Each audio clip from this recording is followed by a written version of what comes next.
Here is the latest Higher Summits forecast brought to you by our friends at the Mount Washington Observatory. Weather above treeline in the White Mountains is often wildly different than at our trailheads.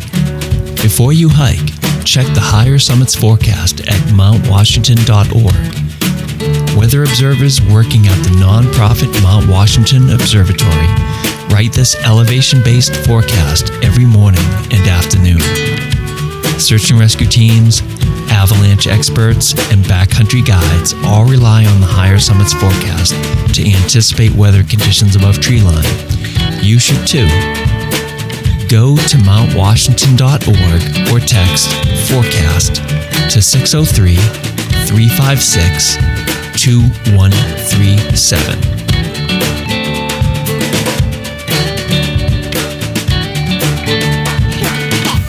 Hey everybody, Nick here with your forecast for the weekend of August 30th, Labor Day weekend, 2025. Friday, in the clouds with rain showers and scattered thunderstorms. Thunderstorms could provide heavy rainfall, small hail, and strong winds. High, lower 40s early, then falling to upper 30s in the afternoon. Wind, south, shifting west at 25 to 40 miles per hour with gusts up to 50 miles per hour early, 30 to 45 miles per hour with gusts up to 60 miles per hour midday, and 20 to 35 miles per hour later. Higher gusts possible with thunderstorm activity. Wind chill, 25 to 35 above, falling to 20 to 30 above. Friday night. In the clouds with rain showers and isolated thunderstorms, mainly early in the evening. Slight chance of snow showers after midnight. Little to no snow accumulations. Low, lower 30s.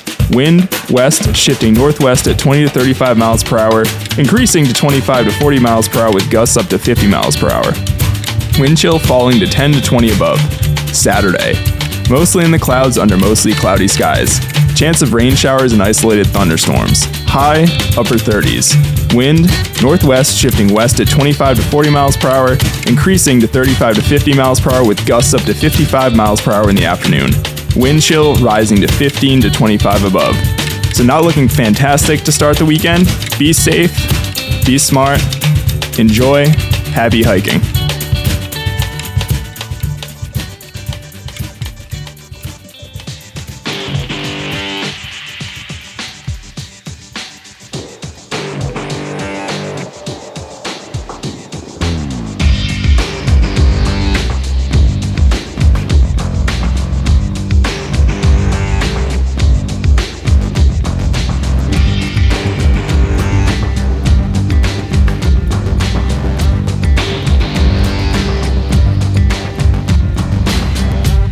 Broadcasting from the Woodpecker Studio in the great Live Free or Die state of New Hampshire. Welcome to the Sounds Like a Search and Rescue podcast, where we discuss all things related to hiking and search and rescue in the White Mountains of New Hampshire and beyond. Here are your hosts, Mike and Nick.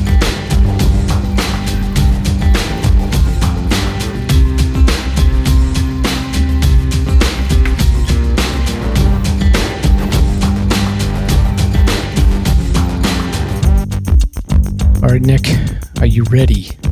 I'm ready, Mike. Very ready. Okay, Nick, episode 207. Welcome. Hello, all. Getting close to 210. I feel like that's kind of a mini milestone in the 200s. You think? Yeah, I'm thinking so. I wish we got paid by the minute. If we get paid by the minute, that would be good. That'd be good. I'd be happy with by the episode. Yes, by the episode, by the minute, whatever it is.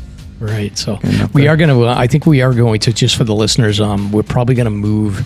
We're going to be pushing some So You Want Us out. So we'll probably move to like an every other week for a while format. Although now I have like more free time. I just dropped the kiddos off to college. Yeah, you should have plenty of free time. You can just bang out some solo. You got the nice new shiny mic. That sounds great. You're good to go. Yeah. Are you going to have to take some time off when the baby gets here? Yes, we should probably talk about that. But I imagine probably a week or two. Yeah. At least not doing the podcast. Maybe we can have some of our good friends sit in. We have plenty of people that can talk and fill in. And I'm still happy to mix it and stuff. But yeah, I think I'll be dealing with sleep deprivation and probably a lot of other things and dynamics going on with children. So. Right. I've been shipping out microphones to some of our stand-in. So Andy's got a microphone, so he can do some damage now. And then I got to get one over to Dave and maybe Nobby, and then some other folks I have in mind. So excellent. Yeah, but okay. So we'll give you. We'll give you 2 weeks of paternity leave with fully paid. Fair enough. I appreciate it. Mike. Thank you. Do you get how long do you get for your adult job? So I will get 4 weeks, and then does allow you to take an additional, like basically up to, I think when you have 2 weeks of sick time left. So we'll see if I do like a 4 week stint and then maybe take like 2 weeks later. But right now, I mean, if everything goes to schedule, due date October 25th. So I'm kind of looking at around that end of October to like basically around like it'll be Thanksgiving when I come back, if it were like literally to that schedule. So that's not a bad time frame. So we'll see what happens. But we're getting down there. I know my company, like they'll let you, like, so for example, if you want to split it up, so like say your wife has whatever amount of time, 6 or 10 weeks or 16 weeks or whatever, you can like wait. So you could do your paternity leave, like whatever, 3 months later and then do it. So, yep. Yeah. They'll let you split it up. That's what I mean. If I did anything where I took additional sick time, I think like you mentioned on Ash gets, I believe it's 6 weeks, 6 months that she'll have, which is really nice. So maybe I'll take a little bit of time right when she goes back, but we'll see how everything shakes out. Just want everything to go as smoothly as it can. We'll be anxiously awaiting the arrival. Yeah, and you can coach me in the dynamics of having multiple children. Yeah. You're on. You're going to be on man coverage now. There's no more zone. It's. Yes. I always say, and I don't know, like listeners, you can write in if you have your opinions, but like I do feel like that the transition from 1 to 2 was tough. My kids are a little bit. I don't know, how old is Rylan right now? She'll be 3 in like a week and a half. You get a little bit of a spread, but she's still pretty young. So because the oldest one still wants attention. Like they don't care that like they want 100% attention, not 50%. So yeah, she's warming up to the idea of having a little brother, but I think it's going to be a totally different ballgame when she realizes that he's going to take a good amount of time. But anyways. Yeah, exactly. So anyway, enjoy it because if you're like me, your kids will be off to college and they'll be forgetting about you, and you'll be doing a 12, 14-hour drive back from North Carolina, and they'll be demanding your credit card before you leave. So welcome to parenthood. So, anyway, all right. So welcome to episode 207, Nick, of the Sounds Like a Search and Rescue podcast. This week, we are joined for a segment by listener Zara, who had reached out to us and kindly offered to share her experience as somebody who needed a rescue after a slip and fall incident on a hike up in northern Maine. So Zara's here to share her experience and reflect on her search and rescue moment and the recovery afterwards. A pretty big fall that she had, Nick. We'll cover it in the segment. But it's an interesting story. And we don't often get... we don't reach out to people that have been involved in rescues. If people want to reach out to us and want to talk, then we're always down for it. But we don't really chase after that aspect of it. We just report what's in the news. So yeah, it's a different perspective for sure. And I think it was a nice perspective. And this one you did solo too, so I actually got to enjoy it as an audience for the first time, listening through and editing it. So you did a great job, and I'm glad Zara reached out and shared her experience. Yeah. Not glad it happened, but glad that she was able to share it and reflect on it with us. Yeah, exactly. So that'll be fun. And then we've got a rundown. We skipped search and rescue last week, so we've got a rundown of August search and rescue news. And then Nick is actually setting his sights on hiking in Massachusetts. So usually when we talk about hiking in Massachusetts, I'm thinking like the Berkshires and whatnot. But we're going to cover a segment on the Blue Hills, which is a place where many of the early pioneers of the White Mountains spent time working on getting experience hiking when they couldn't get into the White Mountains and they were stuck working in and around Boston. And that pattern continues, Nick. It does. More people than I would have known, actually, that we know. So it's cool. So we'll cover that. And then we've got some other stuff here. We have, there's some hiking, mountaineering drama. And then we've got a story about like an early pioneer of the Appalachian Trail just passed this week. So all good stuff. I'm Mike. And I'm Nick. Let's get started. Let's get started.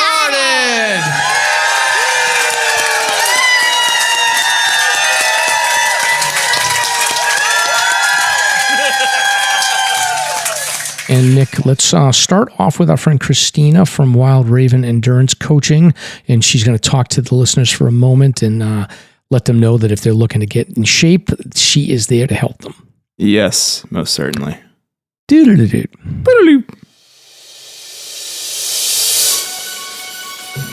Hi, I'm Christina from Wild Raven Endurance Coaching. I work with athletes of all levels, from hikers to triathletes, helping you reach your goals with personalized guidance. With years of experience hiking, mountain biking, and trail running across New England, I also have a deep knowledge of the New Hampshire 4,000 footers and the surrounding trails. Whether you're a beginner hiker or a seasoned athlete, I'll guide you towards your goals, reducing injury risk and improving your performance through smart, tailored coaching. Are you looking to transition from hiking to mountain running? I'm here to make that journey easier too. My approach combines strength training, mindfulness, and life balance on and off the trail. Let me help you find more joy in your sport while getting stronger and healthier along the way. Visit www.coaching.christinafolsick.com and start your adventure today.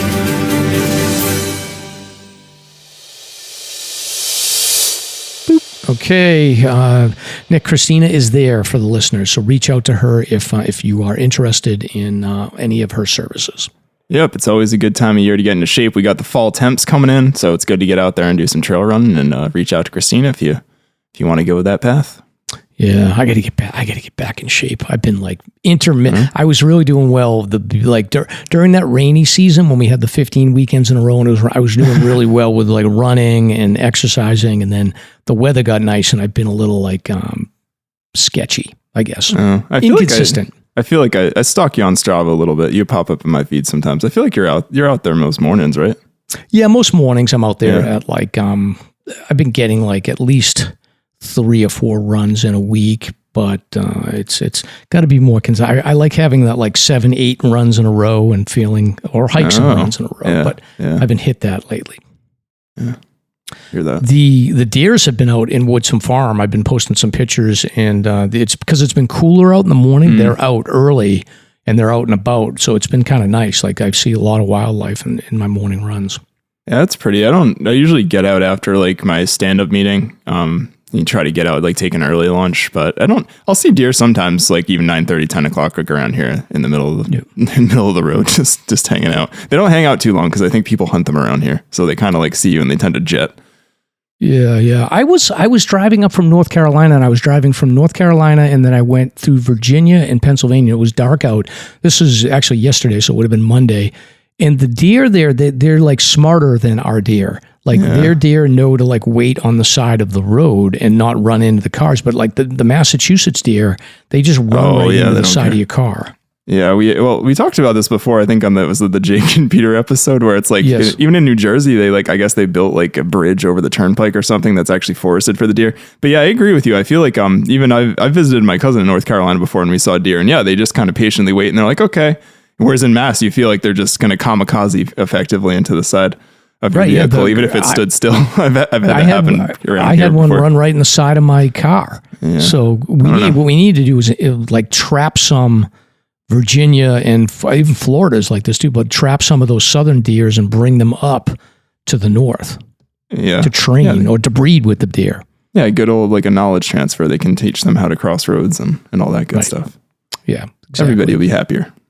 That is true. It's a big idea. Nick, I got a lot of good feedback on the last episode. Everybody seemed to like the hiking drama. They liked to hear about the fastest known times. It was all good stuff. Everyone was very happy that we brought back the notable listener hikes too. There was some good moments in that. So good. Yeah, and it was great having Brittany on as well. Brittany's fantastic. I still have my to-do to sign up for Tay's Summit Challenge. So I'm going to do that. I think tomorrow morning. I've got something on my calendar marked off. So awesome. I have to get all trails, right? Yeah, you need to look up a route in all trails. Like when you enter your elevation gain, it'll be more or less like you have to like, I don't know if it's an all trails link, but you have to say like what you did in all trails, but you can create a custom map of like whatever you want to. It's just so that they use that elevation gain for it, but it's easy enough. Yeah, it's no problem. I mean, I actually have it. I think I just have to re-download it and play with it. So yeah, and just a friendly reminder, if anybody else wants to sign up for that, you got till September 12th that begins, and you can sign up in the middle of it too. But it's September 12th to October 13th. Tay's Summit Challenge. Yeah, we'll include those. We'll just include those in the show notes moving forward for the next couple of weeks so people can check it out. All right, so we had talked about this. We had talked about an eclipse previously, but I guess we've got a September 2025. There's a blood moon, which is going to be. I guess this is the same one we talked about. That's going to be in like Morocco or something like that. So it's going to be like 6 or 7 minutes long. There's going to be an eclipse. Ooh, that's pretty cool. Yeah, it's going to be visible. I guess it says large parts of Europe, Asia, Africa, and Australia, like India, China, Russia. Australia will see the full deal, and then there'll be western parts of North America and some regions of South America that will be visible, and then we're getting like nothing. So that's kind of a bummer. Yeah, the moon will already be below the horizon. So 85% of people will at least see the total phase. Well, almost 88% will notice the dimming, but we're not going to be one of them, Nick. It's kind of a bummer. I did it. So one thing with moons, I don't know if you've noticed this too, since even like you were my age per se, but I feel like everything is like every moon is like a named moon now. Like it's like I was looking up even like the last full moon in like July was like the sturgeon moon. Like I don't know if it's just sort of a clickbait type of thing, because I think they go down the deep down the different kind of avenues sometimes of naming these different moons. Like I like the graphic of the blood moon, like it's gonna be like that red. I think if the moon was that red, I think I'd be concerned. But anyways. Right. I mean, basically, the only thing to me, in my opinion, look, this is my uneducated opinion.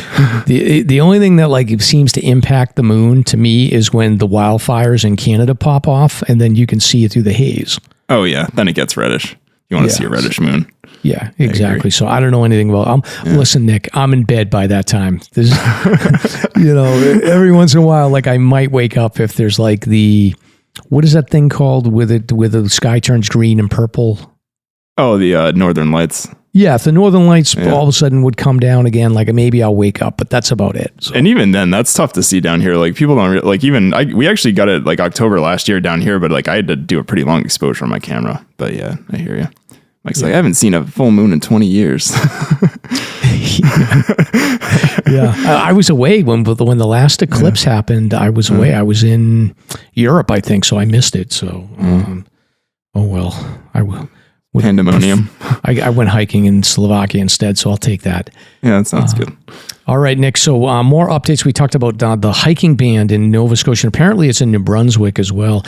Canadian citizens groups are protesting the draconian forest use bans, and they are suing the government. And this is ridiculous. Like by the time lawsuits get done, they're going to like lift the ban, I would think. So why bother? But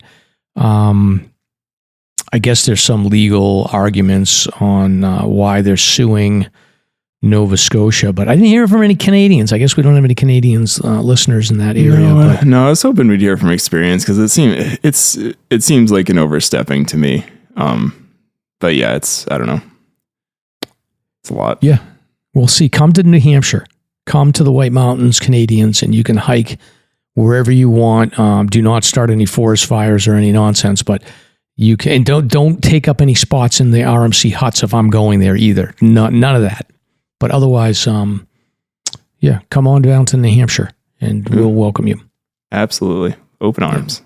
So I told you about that. Like I'm bitter about Canadians because when I went to stay over at Grey Knob, they filled the whole place up, and it's been my mortal enemy ever since. Yeah, I kind of get. Well, that was a really cold winter day too, right? And so you get there and you're like, it's freezing outside, and you're like, oh, let's just go in here, and then it's full, and you're like, I need to go to another. Yeah, and the thing was though, but they all were like going to Madison to go hike, so they just hosied all the spots like early, and then went off and did their thing. And you're like they should have to hold it. We're going to have the RMC folks. I'm imagining you just like taking someone's stuff and chucking it out into the snow and just taking a bunk or something. So would you have to go to Crag Camp or something like that? I went home. Oh, you just went home. Yeah, thanks. Actually, my friend has a place in Conway, so we just hiked down and drove to his place in Conway. But still, damn it. So anyway, but yeah, we'll have some folks on. We're going to have some folks from the RMC on, so we'll talk to them about that. All right, so there's been a lot of talk online, Nick, about the amount of rescues that have been going on around New Hampshire this month. So a lot of people have been saying, like, there's way more rescues than normal this year. And I'm here for the numbers, Nick, and I crunched the numbers right before the show. And what I came up with was that in the last 5 years, last 6 years, the seasons 2019, 2020, 2021, 22, 23, and 24, the average number of media reported rescues in August is 17. All right. So okay. All right. some years there would be, let me do the math here. Some years there might be 20 in August, and then some years there might be 14, which means that if you average those out, that means there's 17. So the average is 17. In case anybody didn't know how an average works in mathematics. Right. So we're all good now. My North Reading High School Algebra 2 class paid off. So right now I'm counting, what did we count up? 22, right? I think you counted up. You said a 17 average with 34. No, 20. I counted 22. Well, 20. Okay. Either way. Yeah, 22. Oh, for this year. Well, for August this year. August, so, yes. So far, I think we've counted like 22, 23, so it's slightly above average. Yep. Should I try to do the percentage above average? I'm not going to lie, my brain went there before you even said it. So if we want to go, do you want to do some quick math on percentages and how that works? Man, we can just do the percentage. We don't have to explain the math. Well, 1.7 would be 10%, right? So if I've got 5, then how many 1.7s go into 5? About 25%. Yeah. So about 25% above average. Ballparking it. Yeah. But ultimately what you need to do is, like, July was above average too. Not by as much as August, but what you'll need to see is, like, okay, maybe September or October is slower, and then it evens out, because everything tends to even out, but we'll see. Yeah. Yeah, I know you, because how long have you been following the trends now? How many years have you been doing that? Since 2019. So you're getting a pretty good base of data then too to compare. Right. And then I also have some data from, like, previous years based on reports that Fish and Game has put out, and it lines up pretty close to the media reported numbers. Okay. So I think the numbers are pretty consistent year over year. Now, what we don't have is, like, the they call it B-nighting, which basically means that, like, if you call and you're like, I need a rescue, and Fish and Game decides, it's 50 degrees out, son. You can make it through the night without any rain. They'll leave you there. Yeah, and it's not like they're going to type up a media report on NH Fish and Game in the newsroom about that. That's usually what I've been going to anyways. Yeah, exactly. And I'm assuming there's probably some cases where, like, just a single conservation officer will walk in a half a mile and pull somebody out of the woods. So they probably won't bother with those either. And I mean, too, I'm sure there's situations where people cross other people and they help them out of the woods too. Or people just are asking, Good Samaritan type stuff. Yeah, exactly. So, anyway, we've got, like, about 10 of these to run through, Nick. So why don't we do every other one? Like, I'll rotate and take before we do that, we got a reminder here. Flags on the 48, Nick. Yes. So we've got Flags on the 48 is happening on Saturday, September 13th. Will be Flags on the 48. Yeah. So Flags on the 48, for those of you who don't know, is basically an event in New Hampshire commemorating the September 11th attacks. 2001 keeps getting further and further away. I think I was in 6th grade when that happened, but yes. And they put up all flags on each one of the 48 peaks, right? They pretty much get a team and they fly the American flag up there, and correct, and do it on that Saturday. So the Saturday closest to the 11th, but great event. I have yet to participate in it. We will actually be up that weekend with Ryland. So maybe we'll cross some people going out. That'd be cool. Yeah, it'll be cool. And it looks like they've got a decent number of hikers out there. I don't know if they have all 48 covered, but I'm looking at the list here. So if you go on really what you can do is go on the Facebook group, and you'll see the coordination. And then there's certain people that are peak coordinators, so you can reach out to them, or if you want to just sign up and pick a peak, then they'll basically there's a form, and I'll put this in the show notes, and then you can pick whatever summit you want, and they'll ask you to do, like, first, second choice, and then they will assign you to either an existing team or your own team. Awesome. And depending on the summit you pick, you may need to have, like, a really big, like, if you got Owl's Head, like, you gotta make a big flag. Oh yeah, that's true, because they got to get it above the trees, or like East Osceola or something like that. Yeah, and some people don't. Some people don't get it above the trees. They just sort of hang. Okay. So, yeah, I don't know who does East Osceola. That's dedication. Yes. Yeah, to say the least. Yeah, I think if I was doing East, I'd be like, look, I'm going to go over to Osceola and I'll take a picture on East Osceola. I'll be back. Yeah, I'll be back. So.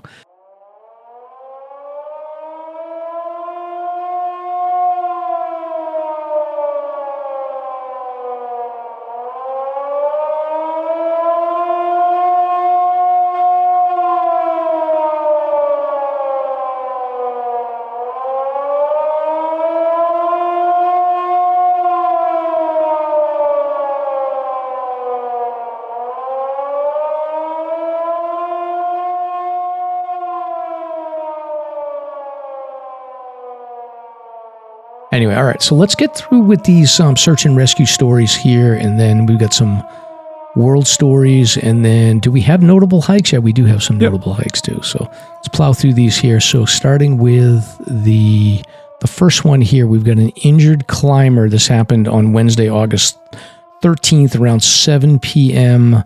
This was, I guess this was a route on Cathedral Ledge. So this was double V on the Barber Wall. So I don't know the geography of all these walls and stuff like that. We need our friend Jakester to give us the breakdown. But this injured climber, I think, does get one of the awards for the farthest distance geographically of where someone's come from. So this is a guy from Greece.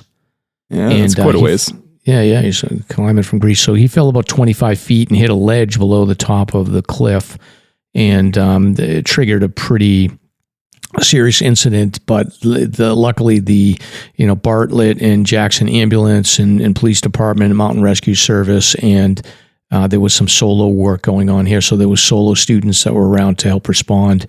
And they were able to walk out to the ledge to reach the victim and treat his injuries. And then they had to rig up a system to pull him down. So he was put in a litter and raised to the top of the cliff. I'd be curious to know what the decision is on that. Probably what's easier to I guess on Cathedral Ledge, the way I would think about it is if you can get him up to the top of the cliff, it's probably easier to walk him out to the ambulance that parks up on top versus if you drop him down, then you've got to do a little bit of a hike through the woods to get him out to an ambulance down below. So I guess I figured it was a little bit easier. I wonder how, it doesn't mention how hard they had to raise him to get to the top of it, but I would think it must have been closer at that point to do that. Yeah. So it was kind of late, 7:00 at night. So they definitely had sunlight run out on them, but eventually he reached the road around 10 p.m. and was eventually they had to transfer him to Central Maine Life Flight, which took him to Maine Medical in Portland. So they must have really been concerned about him. So hopefully he's doing okay. But that's a big one. It hasn't been too many climbing incidents, but this one doesn't sound good. No, hopefully he's okay. Yep. All right. Next, this was also on August 13th. We have a rescue out over on the Gale River Trail. So Wednesday, August 13th, New Hampshire Fish and Game were contacted by basically Garmin Rescue Coordination Center in Montgomery, Texas. I was wondering where this was going at first, but basically it's the center that his Garmin inReach pinged off of. So they advised Fish and Game that a Garmin inReach had been activated near the Garfield Ridge Trail near Garfield Pond. The Garmin owner was a hiker from Endicott, New York, 51 years old. He activated his inReach SOS because he was suffering from heat exhaustion and dehydration. So this was that stretch of really hot, nasty, humid days that we had a few weeks ago. I think it was pretty unbearable, I bet, even in the woods up there. And White had, the hiker, had been attempting to complete a hike commonly referred to as the Pemi Loop with his adult son over a 4-day period. So 4-day Pemi Loop. And should be pretty familiar with that after last week. And he activated his inReach only on the second day of the hike. So they must have been going probably counterclockwise. I would think first night they must have stayed at Liberty Springs, Liberty Tent Site. And I imagine they were probably making their way over Franconia Ridge and down by Garfield Pond at that point on day 2. So the Fish and Game conservation officers responded to the Gale River Trail with ATVs. I didn't even think that's definitely a nice flat trail that they can ride out for a while. And it's pretty wide. Must follow logging roads and rail beds or whatnot. And the hiker continued hiking down on his own and was met by the conservation officers at around 5:41 p.m. They provided him with electrolytes and transported him out on ATV, arriving back at their trucks at 6:26 p.m. And then they relayed him back to his vehicle at the Lincoln Woods trailhead where they had started their hike. This just goes on to say Fish and Game is just reminding everybody that hot, humid weather is a thing even up in the mountains.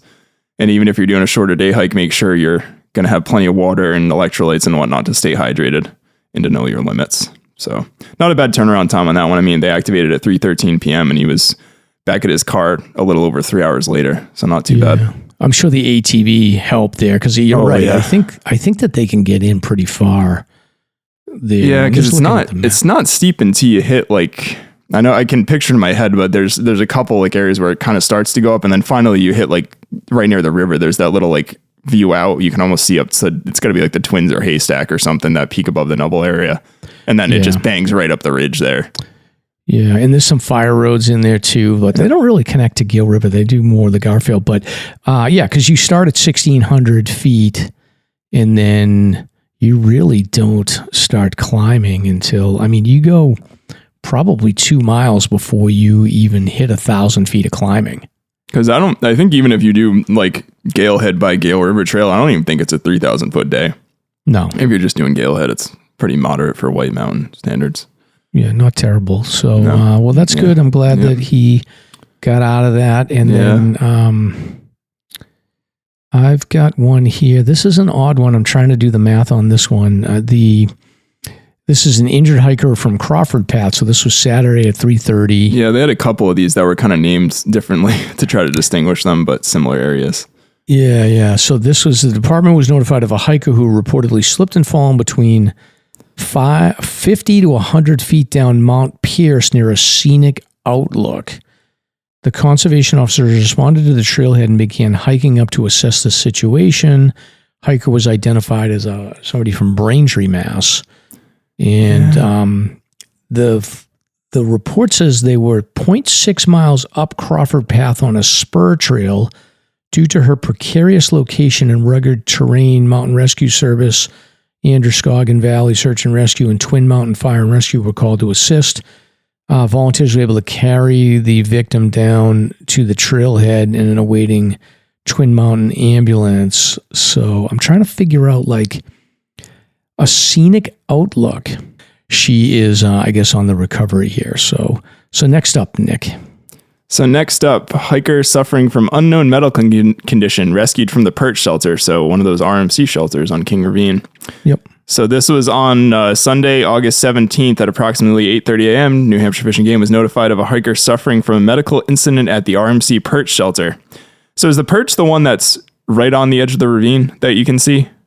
Or is that Crag Camp? That is Crag Camp. Okay. The Perch is like on the other side of, so there's Crag Camp, then there's the Gray Knob, and then the Perch is on like the other side of that, like near, it's on Israel Ridge Path.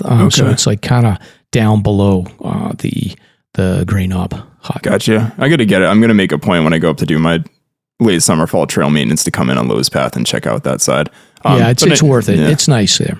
Yeah. So the condition of the patient was concerning enough to warrant a call to the National Guard for a helicopter extract. So not a great situation. And this mentions the Perch shelter is 3.6 miles from the closest road. And the time it would take to hike crews up, place the victim in a litter and carry him back down would have been a multi-hour effort. And I'm guessing with his condition, they deemed that it just wasn't a good scenario to put forth if they could get a National Guard helicopter.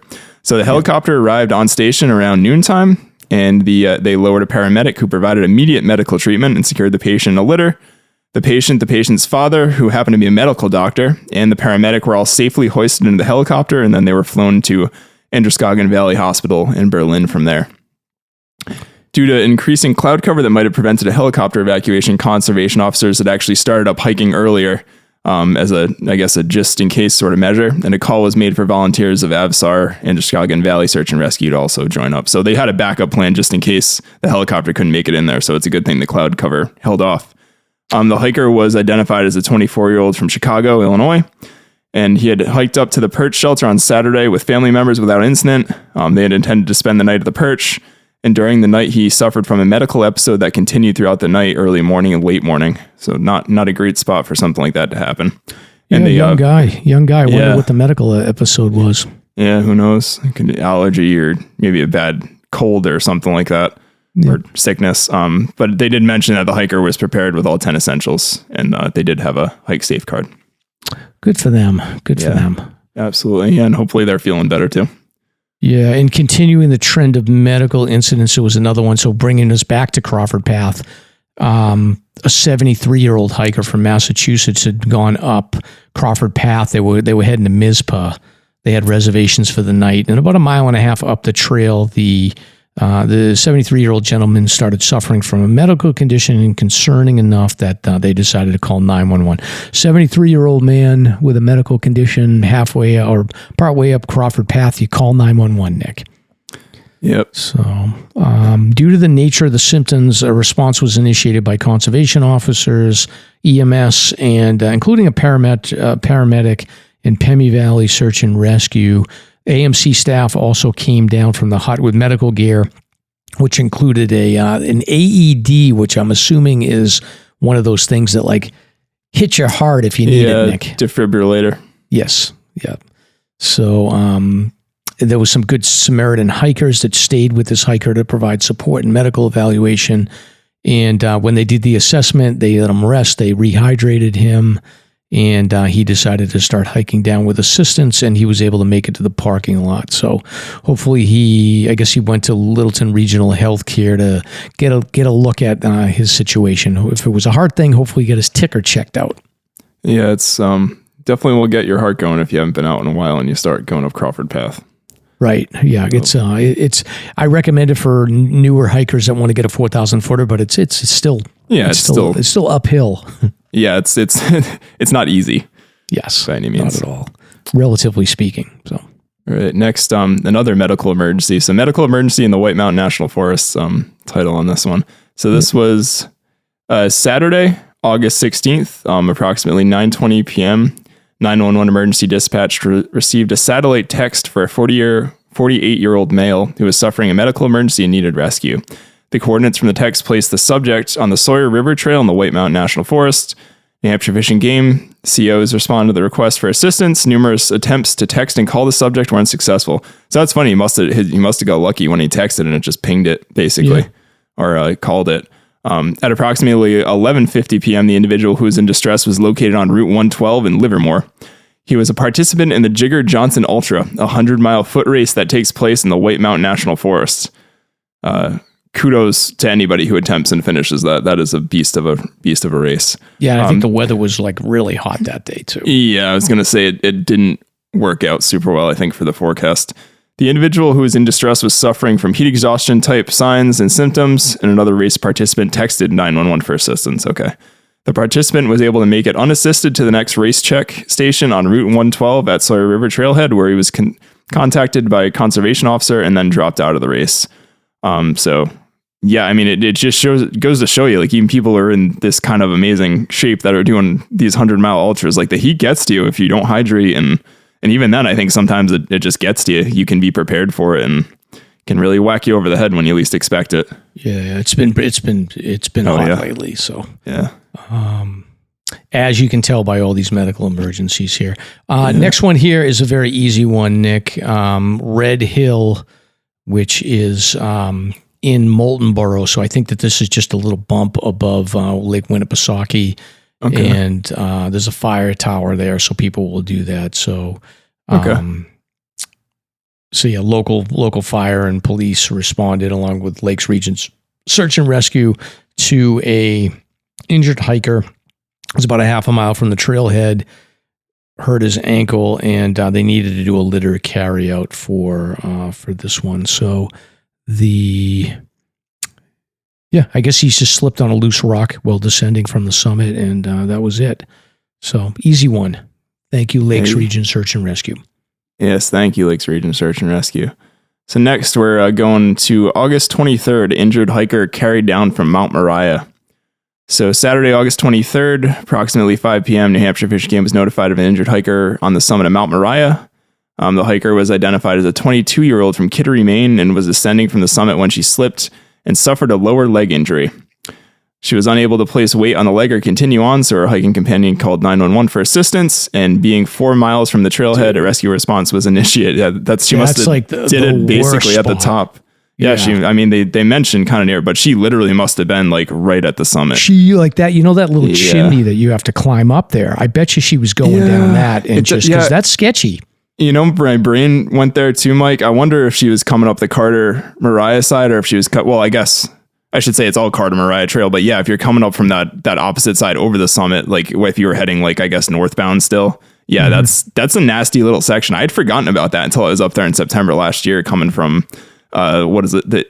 It's not Rattle River. That's the other side, but the other one that comes up from Pinkham Notch. That's not Carter Mariah Trail. Yeah, I know what you're talking about. I can't remember the names. I think it's the Mariah Trail, but it's steep. It's steep that last little section. So yeah, who knows? Yeah, no matter what, like there's that little chimney that you have to climb up right below the summit too. That that's dicey. But yeah, that is not a good spot to need a rescue.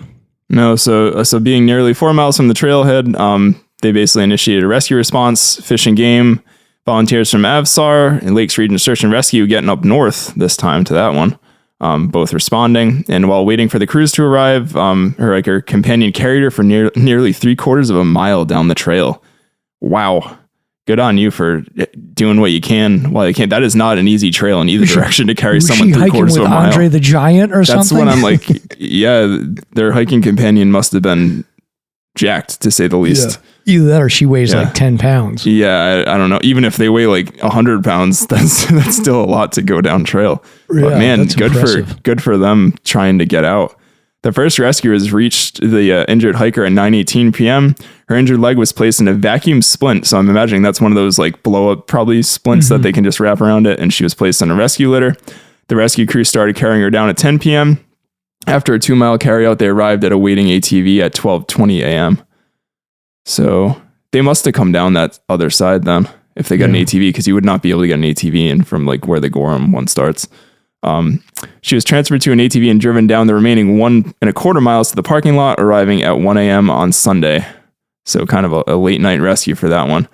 And although suffering from a serious leg injury, the hiker refused treatment and transport to a hospital from the Gorham ambulance, instead choosing to seek medical treatment on their own. And this just goes on to mention that the injured hiker and her partner were well prepared for the hike of this magnitude and had gear and supplies to stay out for several days if necessary. And they also both possessed hike safe cards. And again, kudos to them for trying to do what they could with an injured leg and trying to get down any trail in the Whites or anywhere for that matter with another human being is impressive. Nick, maybe I will. I'll have to backtrack, but I think that we don't give out notable rescues of the week. But I do feel like between carrying this injured hiker for almost a mile, and then they have hike safe cards, and they got a shout out that they were well prepared. Like I do feel like this is the notable search and rescue victim of the week. I agree. Not that we want to encourage people to put themselves in a situation where you can achieve greatness in a search and rescue situation. But yeah, they definitely checked all the proverbial boxes on that one. If I ever need a rescue, Nick, I hope that it comes close to meeting the media report that we just read. Like he clawed out with like a half a leg for 2 miles. Right.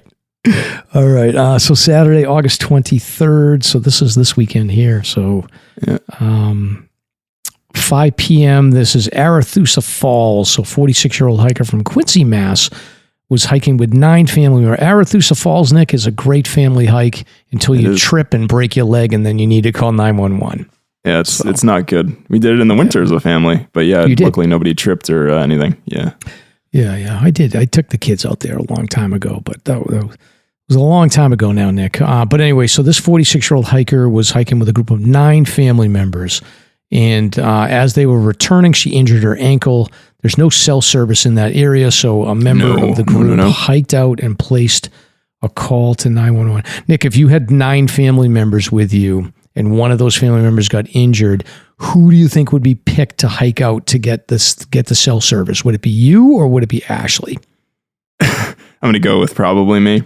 I think there'd be a cautious look probably.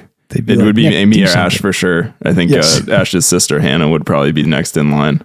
Right. Yeah. I think so. It'd be either me or Caroline, I think, would get that job. Yeah. You're like, you guys can go, or you're just like, no, we're gonna stay. Yep. So she was, let me see here. So Lakes Region Search and Rescue. Bartlett Jackson, super busy this weekend. She was able to make progress. So, but ultimately they got to her, and she was about a mile from the trailhead at that time, so pretty far in. And they finally put her in a litter and carried her to the trailhead, and got her back by 7 p.m. So I will say, Nick, if I was with my family and one of them got injured and had to be carried out in a litter, I would have it would be like you taking photos of that. Remember that time we hiked with the undercast and you took 1,000 photos? Yeah. That would be me taking photos of my family member in the litter. And I would give that would be like Christmas cards. It would be like an 8x10 on the wall. You'd be filming video of it. Video, yeah, exactly. It would just show up on every holiday party. So I can't live that one down. Oh boy. No. Oh boy. So taking it back a little bit, this whole Crawford, the whole area was just apparently just a hive for search and rescues this year. But we got one over on Mount Washington. So this is back on August 20th. Wednesday, August 20th, personnel from the Appalachian Mountain Club, New Hampshire Fishing Game worked together to ensure that a sick hiker, made it safely off Mount Washington. At 8 a.m., COs received notification from the AMC that there was a sick hiker at the Hermit Lake shelter. The hiker had been evaluated and provided first aid by the Hermit Lake caretaker, but was still experiencing symptoms that would make it unsafe to hike down the trailhead without assistance. Based on this information, COs asked the AMC to continue monitoring the hiker and relayed that they would respond to the shelter with ATVs so they can get an ATV all the way up there. So that's a pretty good deal. And I'm guessing from how it sounds, something gastrointestinal, maybe some sort of flu or something if they couldn't actually hike, but it doesn't mention any sort of physical break or anything. So it must have been in rough shape. So approximately 10 a.m., COs arrived at Hermit Lake on the ATVs. The hiker was placed on an ATV and driven down to the Sherburne Ski Trail, which I believe cool people refer to as the Sherb. Sherb. To the AMC Pinkham Notch Visitor Center, arriving there safely at 11 a.m. And once at the roadside, the hiker was given a ride to Memorial Hospital in North Conway for further evaluation and treatment. So the hiker was a 66-year-old from Houston, Texas. So quite a ways, quite a journey to make it up to there. And mentioned that him and his hiking companion had been in the mountains for multiple days and were well prepared for their trip. And the hiker was very thankful for the assistance in getting out of the woods and off the mountain. So pretty not too bad of a one for ATVs to be able to get up there. Not a bad place, I guess, to maybe have some sickness if they can get ATVs to you. But still not great place to happen, especially probably on this vacation. Yeah, a lot of medical incidents in the last couple of weeks here. It's crazy. Yeah. And they do just call in the article kind of remembering that a lot of these people like the AMC and caretakers at a lot of those huts, they do a lot of assistance in the backcountry out there that I think probably goes unnoticed many of the times, whether it's just knowledge or actual medical treatment and just shouting that out. Yeah, we've talked about this a bunch of times. Like people will be like, oh, the AMC is a big money grab and we don't like the COG and all this stuff. Yeah. But, those people are all on the front lines of these rescues. And when you need them, they do step up. So there's certainly benefit. And, it's not just about the huts or the money situation. There's a lot of other things going on. So this guy, he didn't say what his medical issue, but you think it's gastrointestinal? Yeah. I mean, my thought is maybe it didn't filter water. Maybe, who knows if it doesn't mention heat stroke or anything, but they don't go. They just basically said he was sick enough to not be able to make it down the trail safely. So my thought is maybe it was just groggy, or even if you have the flu and you're out of it and you're kind of groggy, and could see that being a thing. Older guy, in Texas, another flatlander. We talked about Texas, but they have elevation there. But he's, so all's well that ends well. And then finally, we're wrapping up. Finally, we're at the end of this thing. So that was about 12 rescues. So we got a guy from Bermuda Run, North Carolina. I got to check. I got to see where that is. That's a cool. Sounds like fun. Yeah, you were just down there. They got some weird town names down there. So Bermuda Run. Do you know there's a South Boston, Virginia? I did not know that. Yeah, there's a cool. But no Boston, Virginia, just a South Boston, Virginia, which is weird. So anyway, this guy is from no age, but from Bermuda Run, North Carolina, kind of Western North Carolina. So he looked like a mountain guy. He was on the summit of North Kinsman, about 4 miles from the trailhead. He's doing the AT from Georgia. So got an injury near the summit of North Kinsman. Conservation officers made it to his location around 4 p.m. The thru hiker said he was not able to hike, so the volunteers from PEMI Search and Rescue were called to assist with the carryout. This guy had numerous injuries, apparently, so they were able to assist him down the trail to the Lafayette Place campground. Doesn't say if he was on a litter or not. It just says they were able to assist him down. So I guess he was transported from the scene by an ambulance service and taken to Littleton Regional Hospital. I guess that there was, during this rescue, there was another AT thru hiker that was located with a serious but non-life-threatening injury, and that hiker was also assisted down trail by PEMI Search and Rescue and also transported to Linwood, or by Linwood Ambulance Service to Littleton. So 2 for 1 thru hikers. I think by the time they get over Moosalok and they get to that Kinsman Ridge section, they're just like, maybe their guard's down and they're just dropping like flies, Nick. Yeah, and I know our friends were just out there doing sort of that traverse from Kinsman Notch over down the backside down the Mount Kinsman Trail where you go by Bald Peak, but I didn't realize that side was actually that steep. I've heard about it before, but until they kind of dropped the stats on me, I didn't realize it was that much of a climb. Like I think one part of it goes up well over 1,000 in less than a mile. So grueling climb.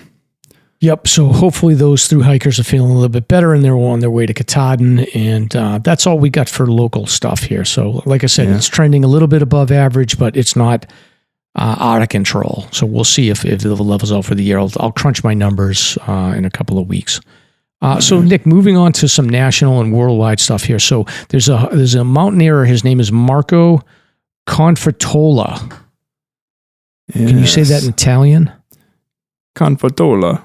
Marco Confortola. So he is, I guess, like how we do the 4,000 footers. There's the 8,000 meter mountains, which is 14 of them. So the mountaineers, they're just like doing the 4,000 footers. Yeah, it's like it's just like doing the 4,000 footers, except the 8,000 meters. So except you can die on each one of them a lot easier. Wait, how tall is 8,000 meters? I think over 20,000 feet. I think it's like 3 feet in a meter, or give or take. So it's probably like, I think they're like 25,000 feet or something. So 8,000 meters is 26,246 feet. Okay. So yeah. So I didn't realize there were that many in the ballpark of 8,000. I mean, that makes sense. For some reason in my head, I always thought, how tall is Everest again? Is Everest Everest is 29,000. Okay, that makes sense. I had in my head that Everest was 26,000. Okay. Anyways, carry on. So anyway, this guy, Marco Confortola, he claims, I'm giving away the lead here. Yeah. Claims that he hiked all 14 of the 8,000 meter summits, but there's drama. And I see this a lot when I was in my marathon training days, Nick. You would see this a lot. Like people lie, Nick. I don't get why people do this. So in the marathon world, it used to be like people would cheat, they would lie, they use these things called bib mules. Do you know what a bib mule is? Is it like someone you dump your mule on, put your bib on with your racing tracker that they run it for you or whatever in a section, then you pop back out? That's awful. Either they run the whole race for you and then you run a qualifying time for Boston. So there was a statistician guy that like started crunching the numbers. And he discovered there was like hundreds of these people that would cheat. Some people would cut the courses. Some people would use bib mules. Some people would, they would take a bike on part of the race course. And he was able to figure out all this cheating. So anyway, apparently this cheating goes on in the mountaineering. I wonder, Nick, does this cheating ever go on when it comes to the redlining or the 4,000 footers or the grids, or probably not as much? Yeah, probably. I feel like the grid would be kind of like, I don't know. It's if you're going to pursue that thing, it's kind of like with the redlining. Like in everybody I've met, just the personality type doesn't usually strike the person that's gridding or redlining. Usually, is the person that's gonna like they like the suffering part of it. To say, I'll put it that way. You can interpret that how you want, but I think all of us to some degree who get in those lists like the meticulous portion of tracking it, and also probably just like being out there in the woods, and to a degree like the challenge of going up those peaks multiple times in every month and whatnot. But yeah. I think if it happens, it's inadvertent. Like there's no way that Peter is going to like purposely skip a spot when he drags us down to the water source off a Cabot in 90 degree heat. So Exact. Case in point, who would do that to you if they were going to cheat on this thing? If he was going to cheat anywhere, it would have been there. Exactly. So anyway, this guy Marco became famous in 2008. There was this storm where I think like 11 people died on K2. It was like a famous season. And this guy was he was one of the ones that was stuck near the summit and eventually was able to get down. But apparently he made an announcement that he had climbed all 14 peaks, which is, I guess, there's only been 50 mountaineers that have managed this feat. And this other guy, Simone Moreau, who's another Italian mountaineer, alleged that Confortola had failed to make the summit of at least 6 of the peaks, including Kanchenjunga in the Himalayas. Moreau claimed that Confortola had used a photo of the peak taken by a Pakistani climber whom Confortola allegedly cropped out. And Nick, I put a link in the show notes of the disputed Photoshop proof. Oh, it looks pretty bad. Yeah, it looks pretty bad. I'm guilty. Yeah. So the one thing I don't get, again, if he was going to crop this, he should have, I don't know. You could make it a little bit different in a couple ways, zoom in on it or remove the, it looks like there's an ice axe end with something wrapped around it behind him. That's in the exact same spot. It's absolutely looks like the same photo. Yeah. More or less. And they don't mess around with this stuff because there's this guy Reinhold Messner who I think has the Guinness Book of, or he had the Guinness Book of World Records, but he was 5 meters short after some amateur cartographer had taken a look at one of the hikes that he had done in 1985. And Messner at the time was considered to be one of the greatest living climbers. And he's basically just condemns this stuff as nonsense around his personal situation. But in the case of this Marco guy, even Messner's saying that this guy is a joke. So, and I guess apparently Italy is the place where they have the most, I guess, high summit mountaineering people. And I guess more Italians have climbed the 14 than any other nation. And now they're concerned that this guy Confortola is ruining the reputation of Italian mountaineers. So, yeah, I don't get it. And to me, these people put in, again, you can have your own thing about Everest, but if you're going for those 8,000 meter peaks like K2 and things like that, you're talking one of the hardest mix of basically mountaineering in the world of conquered peaks. I don't understand where the switch flips of I'm going to Photoshop myself and pretend that I'm on these peaks. The guy already has gotten to things like that. I don't understand it. It's kind of weird to me. Yeah. It's one thing to Photoshop yourself on top of Everest if you're sort of more the touristy vibe and I dumped $60,000 to get myself up there because I was rich and I never mountaineered, but it's a guy that's already experienced and seasoned like this. It just seems weird for him to go at it like this all of a sudden. But I don't know. I'm imagining too, there's probably sponsors and money and all sorts of dynamics. He's written 5 books. So basically his whole sort of, it's his persona is that this. So he's got to achieve this. So I think that that's what ends up happening with a lot of these situations. I used to be a lot more skeptical that why would people do this? It seems crazy. But after watching what's gone on in the marathon world, nothing surprises me. Yeah. Yeah. All right. On to a nicer story here. Gene Espy is do you know that name, Nick? No, I do not know the Espy other than the Espy Awards. This was a new one on me. All right. Well, everybody knows Grandma Gatewood. You know Grandma Gatewood, right? So it's funny that you mentioned that, but I had never heard of the name before. And when we were out doing the Prezi Diverse with my cousin Sarah Beth, she's like, "Oh, have you ever read this book?" And I was like, "No." And she actually sent it to me in Amazon. So I'm actually working my way through. It's called Grandma Gatewood's Walk right now. Oh, nice. It's my read. So I'm learning about Grandma Gatewood. Wow. So, okay. Well, that's good. So I was going to say, if you didn't know Grandma Gatewood, that would add to the haven't hiked the bald faces, can't ride a bike. What was the other one? I haven't done Tuckerman Ravine Trail. Why am I helping you with this? I don't know. Thank you. Thank you. Anyway. All right. So we got a little off track here, but there's this guy, Gene Espy. And he passed away this month at 97 years of age. I think thanks to friend Al on this one, I believe he sent it over to me. But Gene Espy was the second person to ever complete an Appalachian Trail through hike. So he was a Georgia native, and he was a 24-year-old in 1951, where he set out from Mount Oglethorpe.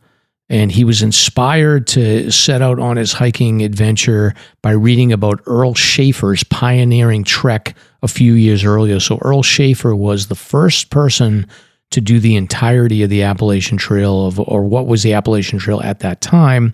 And I think that they had done a National Geographic article about Schaefer, so that had piqued Espy's interest, and he was already a person that had a little bit of motivation around adventure, curiosity, and he just wanted to kind of take on a simple challenge of seeing if he could walk the whole thing. So George Espy in 1951 found that life on the trail was about as raw as it gets. He hiked mostly alone, sometimes going a week without seeing another person. He lived on sandwiches, dehydrated food, and supplies that he mailed to himself at post offices along the way.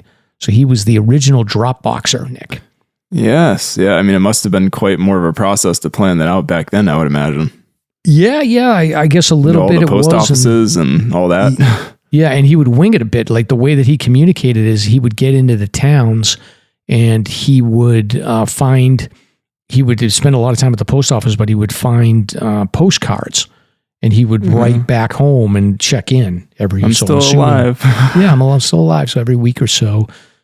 So letters from home were often, waiting for him as well. So he would get letters, and that was basically how he stayed in touch with his family. It was 123 days that he was out on trail, and then after the hike, so Espy became the second person after Schaefer to hike the trail. And he went on to serve in the Air Force. He worked as an engineer, and he was also like the main guy that stayed connected with the Appalachian Trail, published a memoir called The Trail of My Life. He had done countless speaking engagements and became a regular presence to thru hikers at Amicalola Falls State Park, where he'd show off his original gear and encourage new thru hikers. So in 2011, Mr. Espy was inducted into the Appalachian Trail Hall of Fame, and that put him among the trail's greats. So the first thru hiker, Earl Schaefer, became famous for his 1948 walk when he said he wanted to walk off the war after serving in World War II, and he proved that the AT could actually be done in that one continuous hike. And then Espy followed him, and then a few years later, Grandma Gatewood, who you're reading about, Nick, became the first woman to solo through hike the AT in 1955. She wore Ked sneakers, and she carried a small sack over her shoulder and redefined what toughness looked like. So together, Schaefer, Espy, and Gatewood set the standard for what it meant to be a thru hiker, and they inspired generations to follow in their footsteps, Nick. Yeah, that's cool. It makes me think too of just how we have all like this lightweight stuff in the gear that I think we're all kind of gearheads when it comes to hiking gear and shoes and things. So it's funny to think of like what these people had and just the methodology of them planning these things out. I think it's very admirable and it's impressive. Yeah, and I think Espy was carrying about 45 pounds. I think I read in the article. So the article was from the Trek, by the way. So shout out to them. Okay. I'll link this in the show notes. And I bet you that's like twice as much of the average base weight now.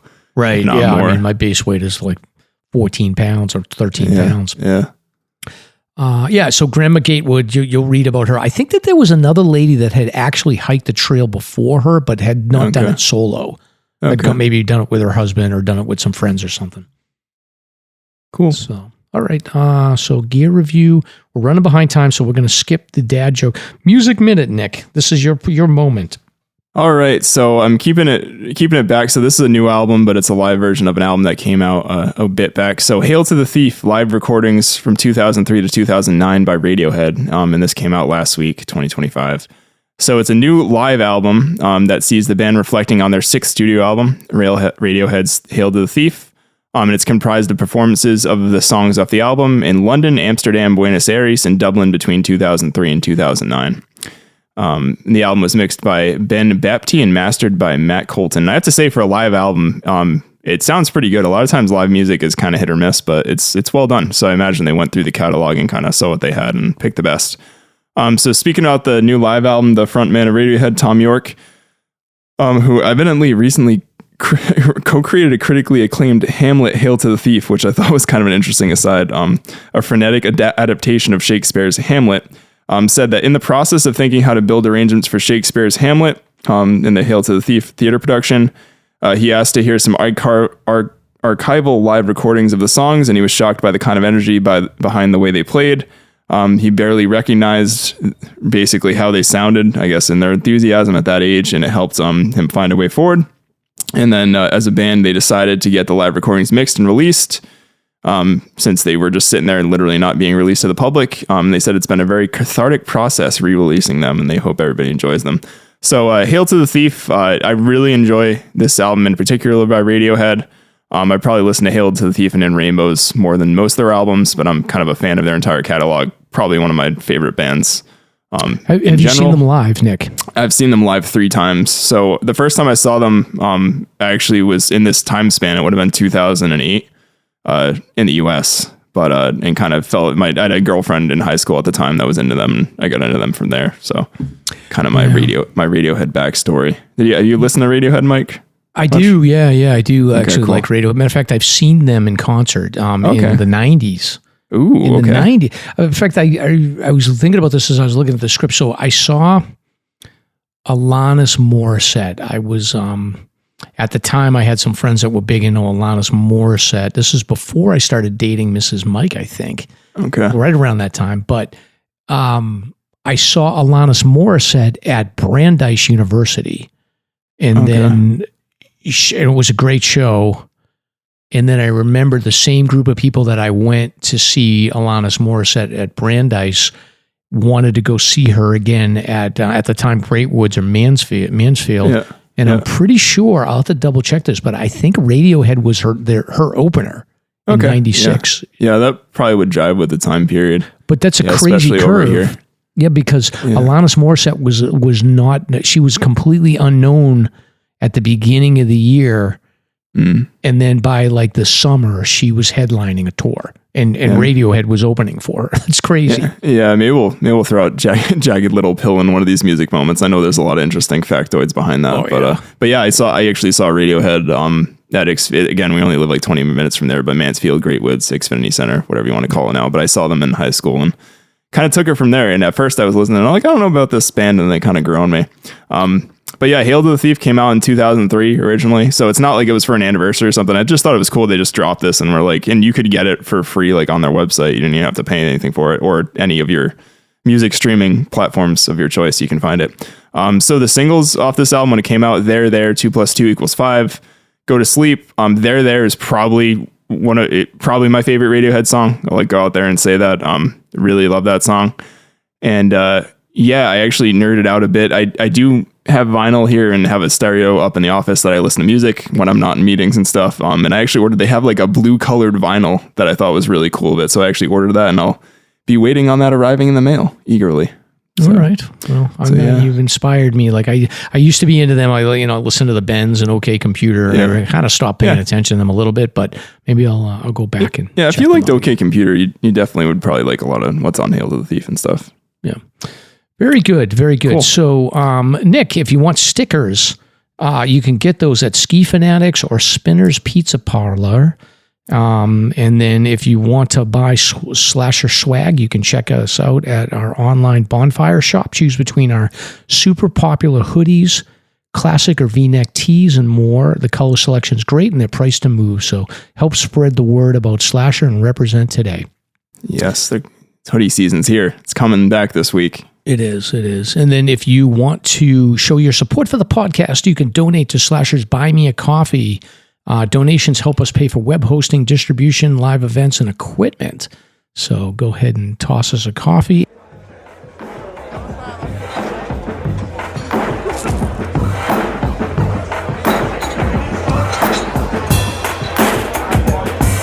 Hey, hold my beer. It's time to find out what Mike and Stomp are drinking on this week's Beer Talk. And then, Nick, this is the part of the show where we talk about what beer we're drinking. I am drinking water today. So I've got a beer that I grabbed a couple weeks ago up in Wayne's Market in North Woodstock. And it's by Last Cheer Brewery in Plymouth, and it's called Brookside. It's a lager, so it's pretty tasty. And that's where I actually ran into one of the Pauls of Paul Squared when I was actually walking into Wayne's, and I was like, "Hey, it's Paul." So we chatted up, and I crossed them after their Franconia Ridge loop, and he claimed that he wasn't stalking hikers or me in North Woodstock. Nice. But it's good. It's tasty. Excellent.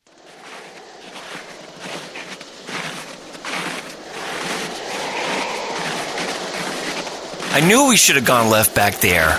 Stomp, don't worry. I know it's this way. I've got a feeling in my gut. Are you sure you're not about to have a bowel emergency? Totally. We got this. But I just blew out my hip. Fell down that gully with my 40-year-old microspikes. Suck it up, Stomp. It's 4 p.m. We're at 3,500 feet. We got 9 miles back to the parking lot.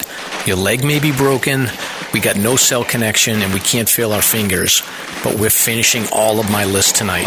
By the way, I need some water. I'm empty. I would if I could see what I'm doing, but my headlamp batteries are dead. You gotta be kidding me. What a chump. This is the last time I hike with you. Whatever, mister. Do you know me? I have a podcast. Whatever.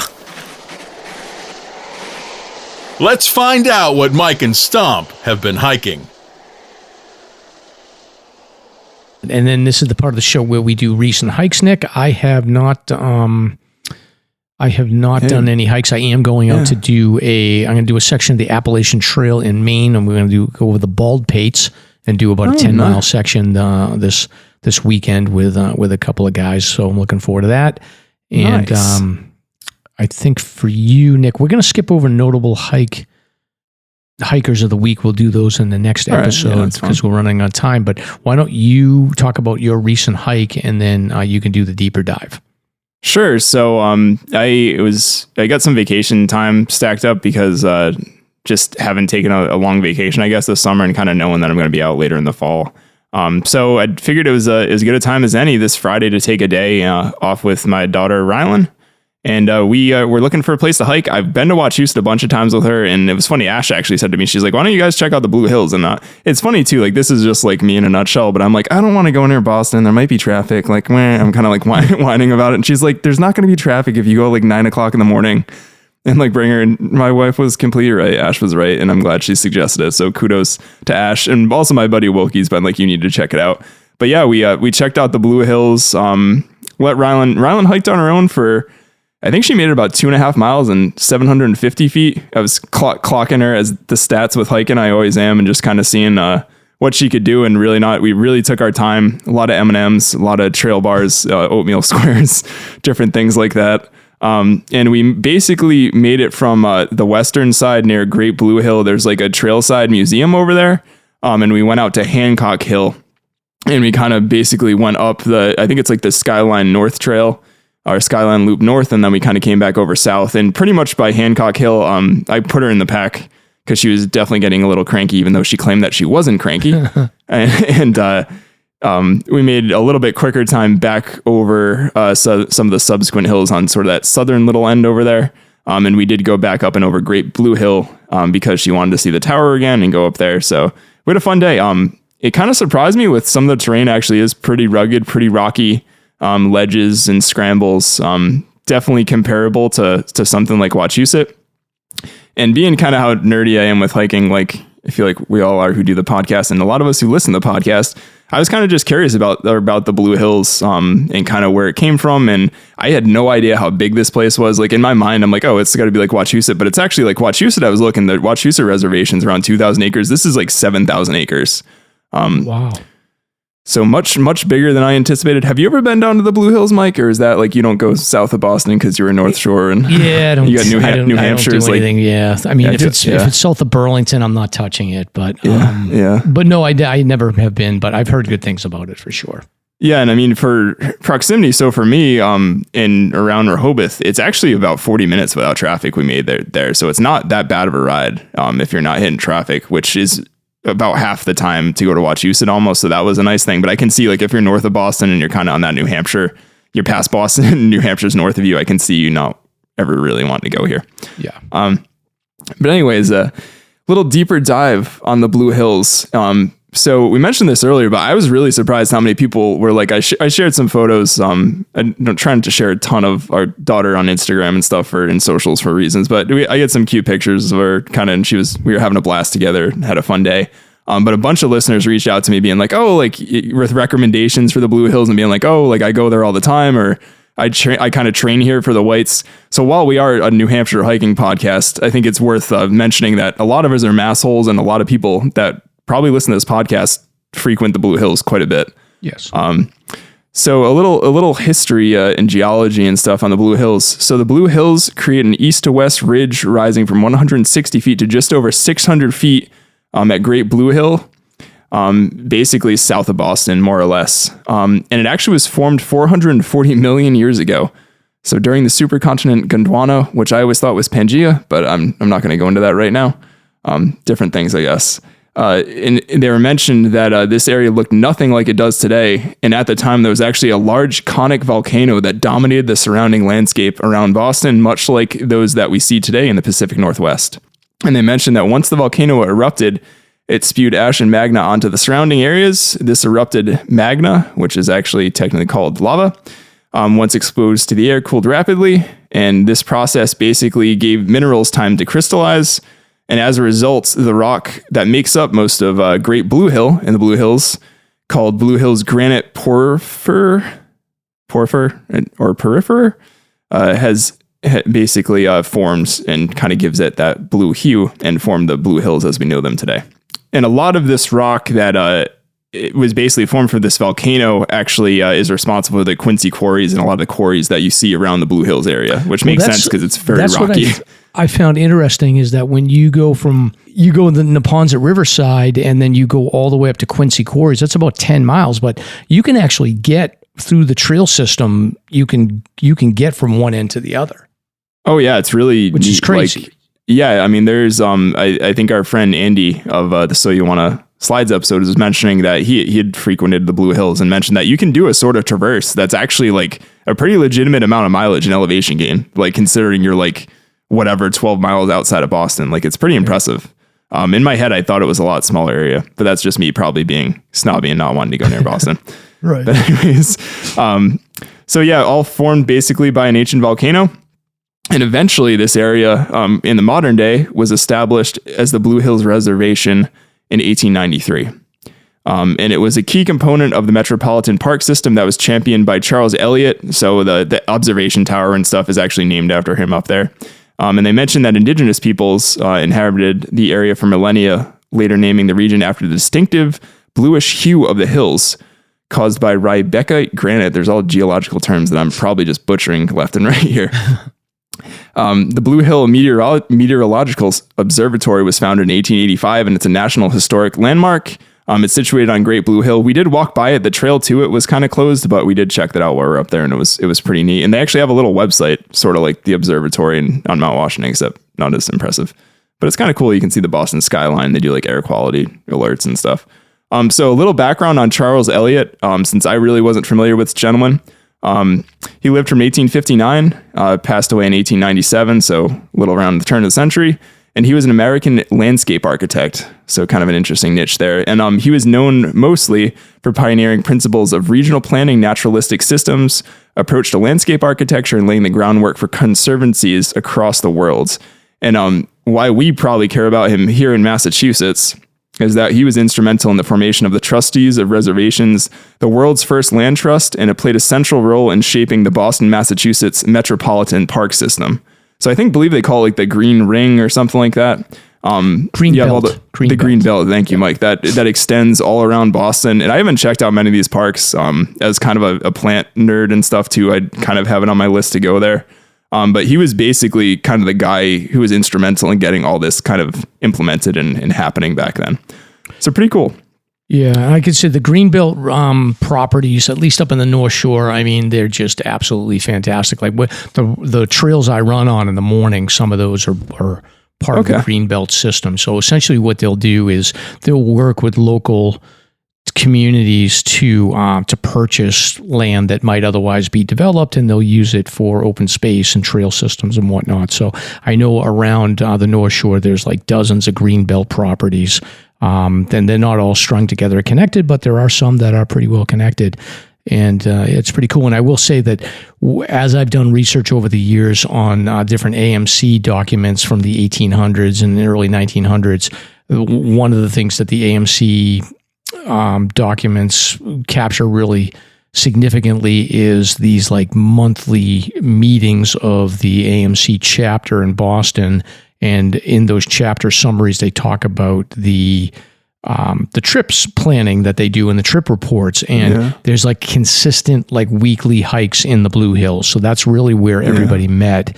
And it became sort of the center of where people would hike when they couldn't get up to the larger mountains. And, you know, I look out at the Blue Hills when I'm in my office in Cambridge, which isn't often anymore, but it used to be. But yeah, you can easily see them. Like my office faces like Fenway Park and looks directly south, and you can see the Blue Hills like over the Charles River, and then you see the Blue Hills out there on a clear day. So it's pretty cool. Oh, that's very neat. Yeah, I mean, and again, it's only located literally minutes from downtown Boston. And yeah, it's kind of, to me, it was a very interesting vibe of like, you're like getting off basically 95, and then all of a sudden you're like in the woods pretty much, climbing up like, I don't know, up to Great Blue Hill. I think from the trailhead was probably like a good 400 or 500 foot climb. So it was pretty significant to get off like the interstate and literally be like, okay, I guess you could argue 93 in New Hampshire is the same, but from Boston, it's not something that I expected initially. Yeah. So the Mass Department of Conservation and Recreation runs the whole reservation. And yeah, it's over 7,000 acres, stretches from Quincy to Dedham to Milton to Randolph, providing a green oasis in an urban environment. Well said. So rising above the horizon of the Boston skyline, as you just mentioned, Mike, Great Blue Hill reaches a height of 635 feet, so not too shabby for that area of Massachusetts. And it's the highest of 22 hills that make up the chain of the Blue Hills. And I was kind of doing a little digging on this. It looks like when you just look at sort of what the hills that are labeled, they range from around 121 feet to 635 feet. And from the rocky summit of Great Blue Hill, you can see the entirety of the Boston skyline. It's very pretty. We went up there in the observatory tower, and yeah, it was really cool. And then you kind of look out to even the east. You have a really pretty good vista over that, I guess, South Shore technically area of Boston. So it's very pretty. And it mentions you've got views from a different couple areas. I go to imagine I'll definitely get back here in the winter months and probably the fall when the leaves drop. But I think when the leaves drop, you'll have a lot better views from a lot of these hills is what I kind of gathered just by poking around a bit. And it actually boasts over 125 miles of trails. So that's pretty cool. Yeah, that is. Have you ever gone skiing on, do you ski? So I snowboard. You snowboard. Yeah, so I snowboard, but good segue to the fact that there is a ski area actually located on the western face of Great Blue Hill over in Canton. So kind of cool. They actually have snowmaking guns, and it actually has a vertical drop of 300 feet, which isn't too bad. So again, you got this place right outside Boston. That's pretty cool. A bunch of different places on the National Historic Register of Places. There's like 13 different features that are on here, from ponds to different buildings. And there's actually other towers and stuff that look pretty cool that I'll definitely have to check out sometime. And it's funny, I actually never knew this. So the namesake of the Blue Hills, so it's initially named because sailors along the coastline, back when you could see the coastline, actually see the Blue Hills from the Atlantic Ocean. You think of all the development there is now. Right. But they basically noticed the bluish hue of the mountains, which was caused by the presence of that granite that we kind of talked about earlier from the volcanoes. And this was a new one on me. The name of the state Massachusetts derives from the Massachusetts Indian tribe name of the hill, which they called Massachusetts. It looks very similar to Massachusetts, but I didn't realize that the state Massachusetts is actually named after what the Native Americans called Great Blue Hill. That's literally what Massachusetts is named after. So that's kind of cool. Didn't know that one. Yeah, I always knew it was Native American. I just didn't know what the origin was. Yeah. So in 1893, the Metropolitan Parks Commission purchased the land of the Blue Hills Reservation as one of the state's first areas dedicated to public recreation. Great Blue Hill in Milton is the highest point with its historic meteorological observatory. The observatory was founded in 1885, and it's actually the oldest continuous weather recording station in the United States. And just goes on to mention that there's really nice views from the tower.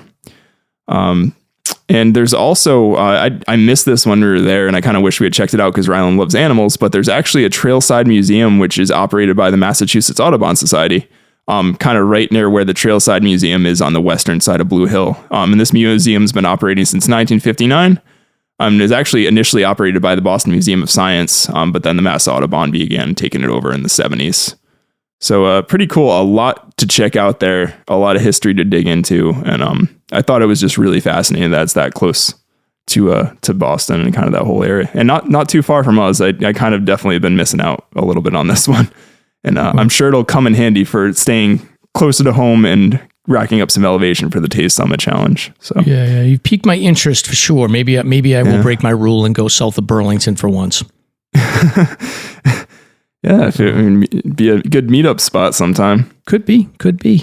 All right, Nick, moving on. So we're going to go into our segment with listener Zara, and she will give us a summary of the rescue that she was part of here. So this happened, this goes back to, I think, 2021, and the location on this, I didn't do a good job like setting the scene on this one. We went right into the details, but this happened in a rustic state park, which is way, way up in northern Maine by Presque Isle. Okay. So way up. Yeah, that's way up there. Way up there, yeah, right on the Canadian border. So Zara was hiking with some family members on the South Peak in a rustic state park when she slipped in a snowy area, and she'll talk a little bit more about the details, but it was about a 25 to 50 foot fall, and she's had some serious injuries that she'll talk through with us. So let's move into that segment, Nick, and then we'll come out the other side and wrap it up. Sounds good. Doodle-doo.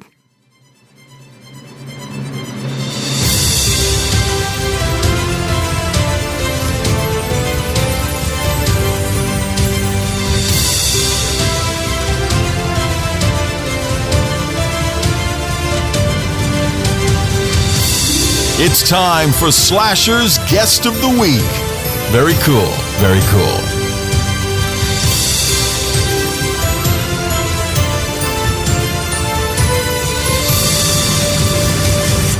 So Zara, just as a way to introduce yourself. So for the listeners, just to prepare you. So Zara's been nice enough to join us. She's actually been in a search and rescue situation where she's been on the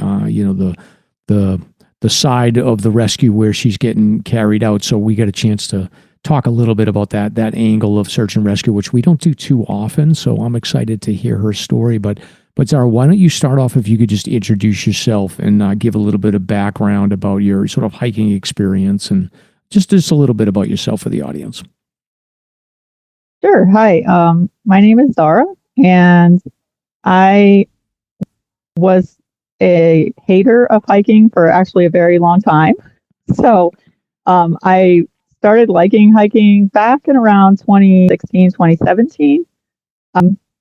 And prior to that, I hadn't been on very many hikes, but I'd mostly been in a situation where I was in a group and I was kind of the last one being dragged behind. And I would be so far behind and just feeling absolutely miserable. And then if I finally caught up to the group, they had already taken their break. They would keep going. So I'd never, and I just felt like I don't know how anybody could like doing this. And it was after like I had one of those situations with a group that I just decided to start doing some solo hiking after that and kind of set my own pace and really just kind of like not feel like I'm on somebody else's schedule the whole time or beholden to that, and was able to just start taking in more of the scenery, and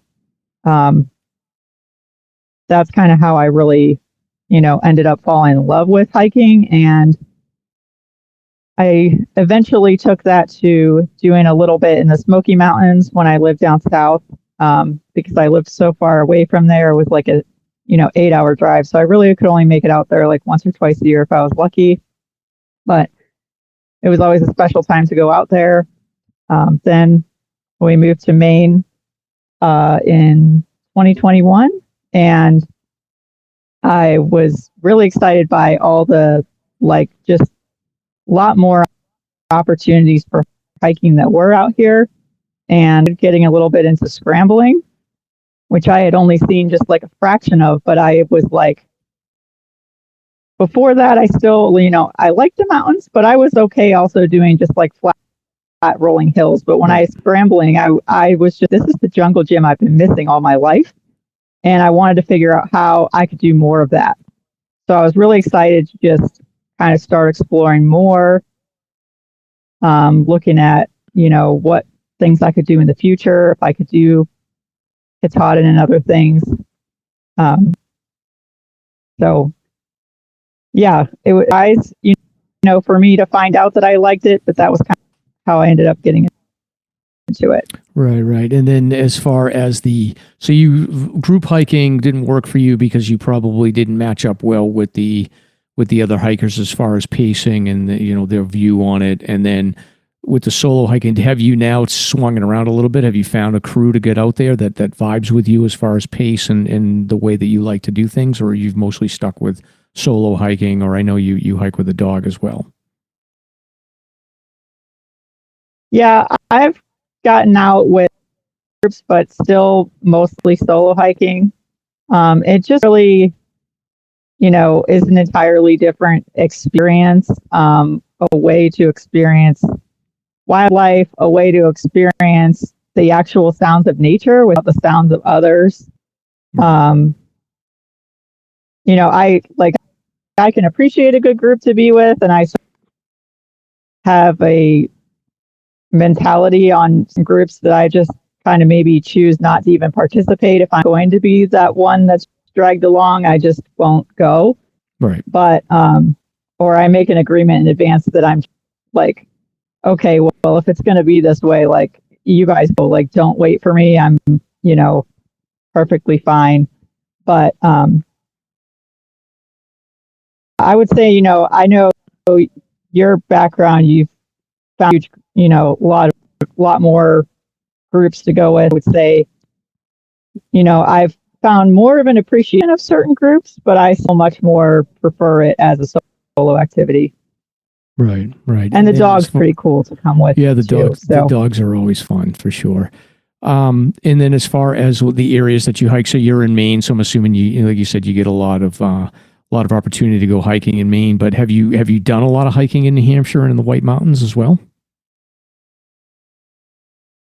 So this past year, I finally made it out to and started ticking off a few things out there. I made it out there in November and then in January, March, and this was the third year that I've kind of been into winter year that I really did it consistently, like every week,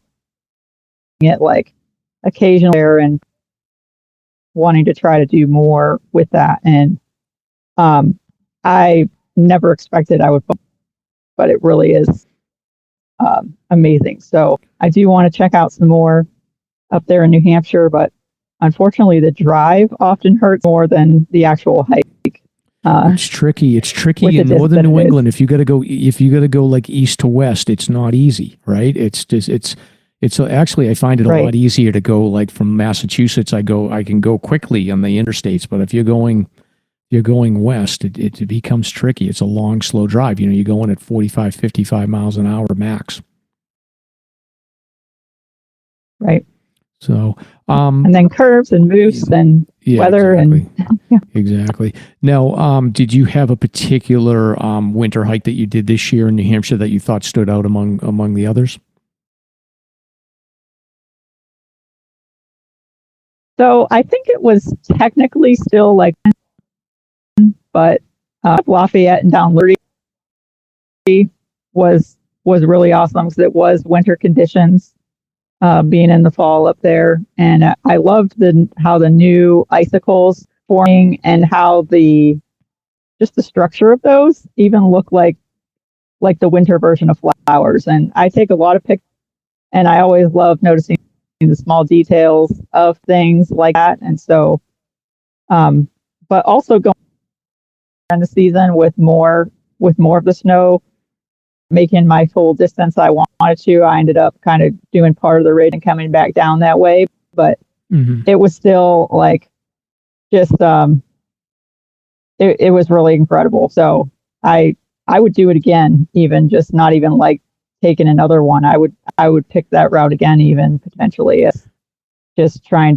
to master skills more in that area where it's familiar.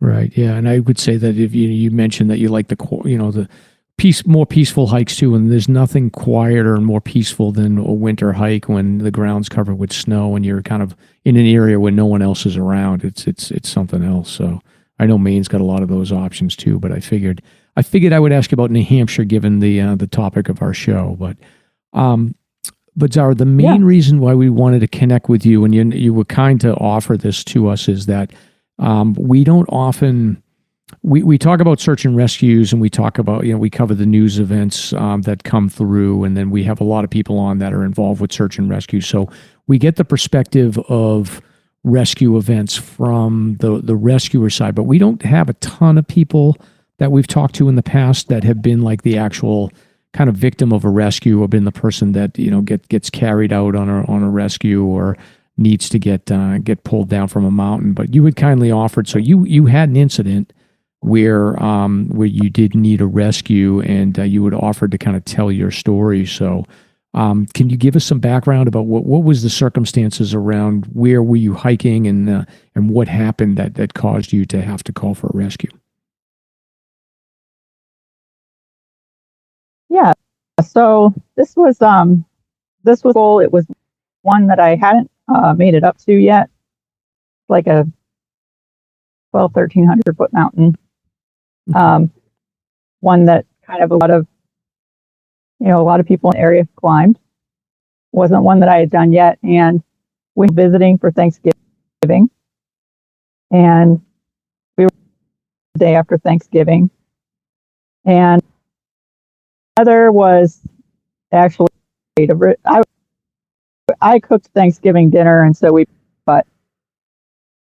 debated doing it other days, and I just basically didn't go out hiking with them because there was so much other stuff going on. So this was going to be the last day that I could hike with some of the people that were going to be there, and they had traveled a really long way, to see me. And so the forecast was changing, though. It was saying that the storm was going to come later in the afternoon.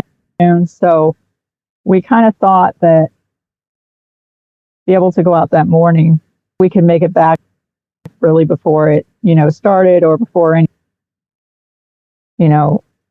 amount had. So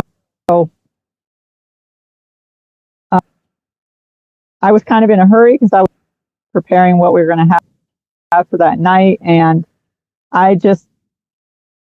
normally I am the person that overpacks if it's a flat hike. Like, yep. I will still have a bunch of stuff. And I literally I only threw a first aid kit and a water bottle in a bag.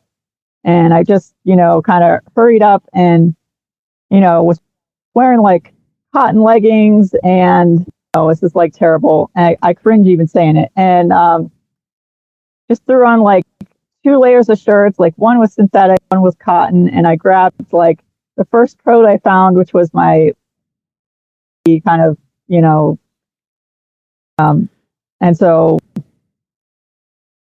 sadly, I admit that was like out of the group of us that went, I was the only one that even brought anything. Everybody else just not even water or anything. We were just like, right. Small mountain, and the most furthest we'd be was right, and the furthest we'd be at any one point from the trailhead was a mile. On any given point on the loop, you're still like not really very. So I guess I emphasize that to say that things that are not known for being big. But yeah, I agree with you. I mean, I've done that before. I have I have like a local mountain near me, and occasionally I have ripped up there with just like a water bottle and no backpack, thinking like, all right, well, I'm just going on like a trail run and I'll be fine. But it can be risky, so I get it. Yeah. So we went off on this hike, and the group, I was kind of still lagging behind with this. One of the other persons was kind of, the difference was they weren't really, they were like exceptionally fit, but we underestimated their ability to navigate in the mountains. Like just because they were super fit and like could run 3 hours on a treadmill and biked everywhere, it didn't mean that they necessarily had the like other skills just inherently to do some of that stuff. So we found that, a couple things that were kind of slowing the expectations down. One was, I was kind of moving slower than the leaders of the hike. And then also I was trying to help this other individual kind of navigate around certain things, especially as it related to coming downhill, because they really were just not clear at all where to put things. So, and we, at one point, decide, the two in front had kind of said, well, if you just want to take this like cutoff trail and just go back to the parking lot, like we'll do the rest. And I wasn't familiar with the park, didn't have a paper map of it. And I had not even like downloaded it or anything, because I had just kind of also offloaded in my mind, like responsibility and everything, because I was just following them. So, I knew I didn't know my way back, and I knew that just like none of us had flashlights, and it wouldn't be a good idea for us to split up and then not be able to find somebody. So I said, no, like we'll stay together.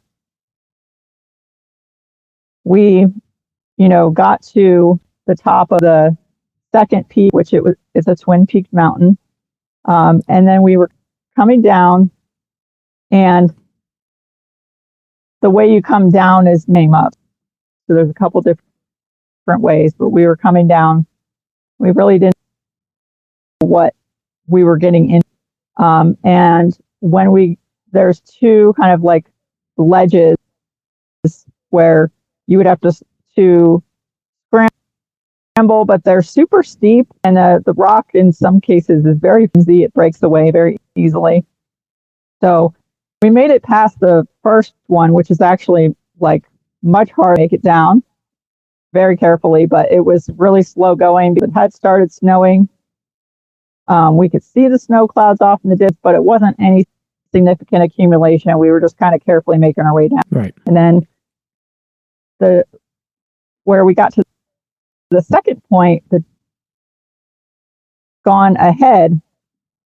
And when I looked down, I couldn't figure where they were, because all I could see was they were down, and they looked really far down, and I couldn't see how there.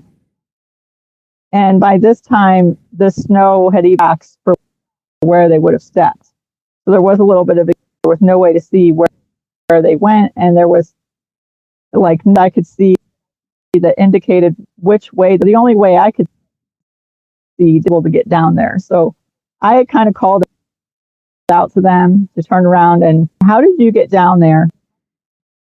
And so from their perspective, they were looking up, and they said, you need to go over to your right a bit.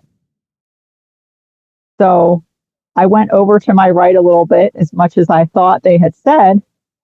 And I looked, and I was like, I don't know, look at this, but I know that the person, that was leading it had way, way, way more experience, had done like big, like Colorado 14ers and stuff.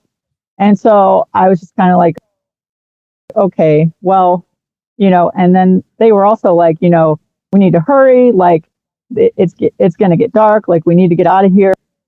But I was still trying to figure out if this or not, like if I was in the right spot. And so that down at that point, I couldn't really see how this was down, but this was the way she said to go. So I was just trying to slowly go down that part using my feet and like sliding on my butt. And then as soon as like I barely going into this area, I heard just that like sound of like rock. And then I could not stop sliding. And I just, and then all of a sudden there was air under my feet. And that moment was like, oh my gosh, like feet first, no matter what. And like, it's going to hurt. And, I landed and just felt like everything under my legs just collapsed. And then my face just like smashed off the rock really hard. I like heard it like you when you hear it in your head. Like I don't know how to describe that, but I remember thinking, wow, that was really hard, but my head didn't hurt. I was like, wow, I was pretty impressed with like how my head could not hurt after like that happened. And then I just kind of like crumpled to the ground and was like sliding downhill and trying to just grab with my hands at like the leaves and rocks because I like was really in need of going down. And when I came to a stop, like it was just the worst pain I've ever felt. I mean, I've had 2 kids and I waited till like the last possible moment to get an epidural. So I don't know. I'm not going to speak for the people that truly went through it all, but I'll just say like it was really, really bad. I bet. And when you look back at that situation, do you think that you, is it the group dynamic where you thought like, all right, well, they validated that somehow they got down, but ultimately, you know, I wonder if you felt like you could have taken more time, could you have scouted out a better route, or was it just a matter of like the route just got snowed over and there was no great option for you? That was actually something that bothered me for a long time after this happened, when I was trying to decide whether I was, going to get into it, like what really happened there. And, they don't recommend going down that route actually. So that was right that I found out later. I had, gone up the route several times, like around 8 months after it happened. And I just didn't wrap my head around like if I was on the trail, because I just couldn't see like how, when I go up, how did I end up over there if I was on the trail the whole time? And I've gone up this trail this number of times. So I got to the point where I was like, okay, I need to trail. I need to see it from the perspective of the way I saw it that day.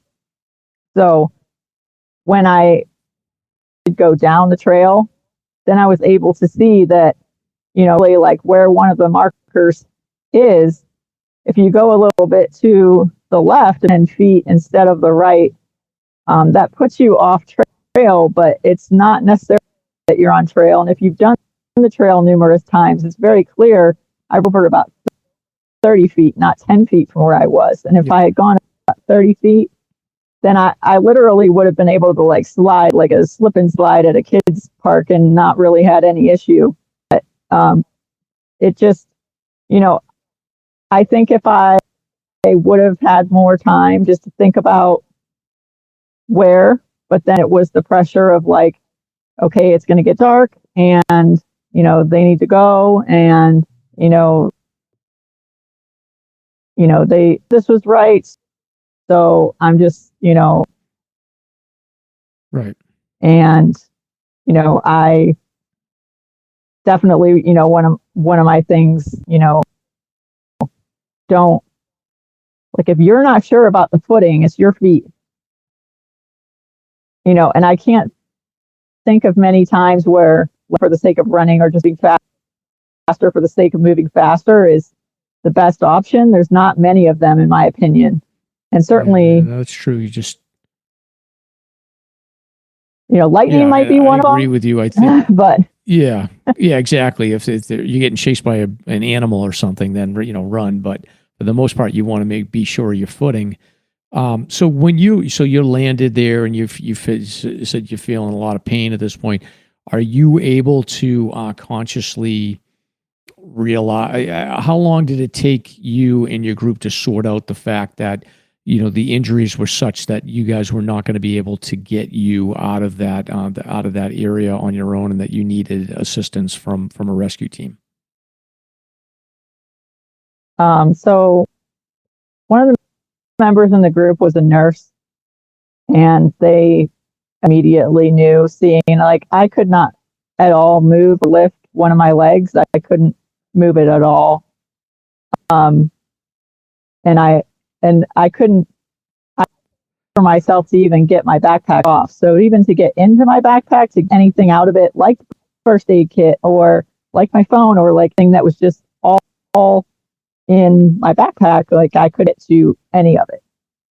And so they, went and used the phone. I think they moved a little bit away area till they could get somewhere where they could get a signal, but they were surprised that they, didn't have to go very far to get one. Yep. That was, that process was initiated. They had tried to National Guard helicopter, but because of the weather, they were able to come in. And this also, I found out later from some of the folks that were involved in rescue that worked at the park, like they were like this would happen, at their park. Had actually gone triangle rescue about 3 weeks before this happened, and they kind of thought this is something that happens in the Whites, like this isn't something that happens here. And fortunately, I guess they were recently trained.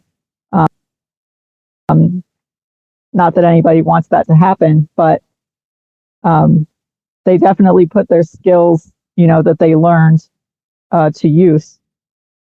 So once they, were able to assemble a team of folks, there was no search and rescue team. They had to assemble people from local fire departments, game wardens, and park staff. Right. So do you have a sense on how long it took from the time? So it sounds like immediately, like you had a nurse with you, they assessed the situation, knew that you needed a rescue, get on the phone, call 911, trying to sort things out. They had kicked around the idea of a helicopter, but that wasn't going to be feasible. So from there, and we see this a lot, like outside the White Mountains, basically everywhere in New Hampshire is kind of the same, where the local fire departments, conservation officers, and sometimes police or some volunteers will show up to help with these carryouts. So Maine is similar, I'm assuming. So do you have a sense on how long it took to get the first responders there, and how does that process work? Are you all just sort of sitting there waiting? Is anybody in your group like figuring out like, okay, let's get you off the ground, or at least let's work to get your backpack off, or how does that all work while you're waiting for the rescue team to arrive? Yeah, so even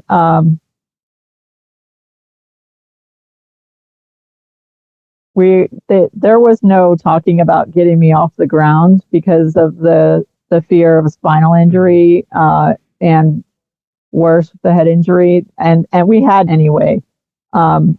They did like my coat was strapped to the outside of my pack, so I had said like, hey, like put that over top of me. But I think also, you're trained in this stuff. Like when it's someone you're related to, it can kind of create a shock factor for them too. So while like we're trying to do the best they could, like they were just using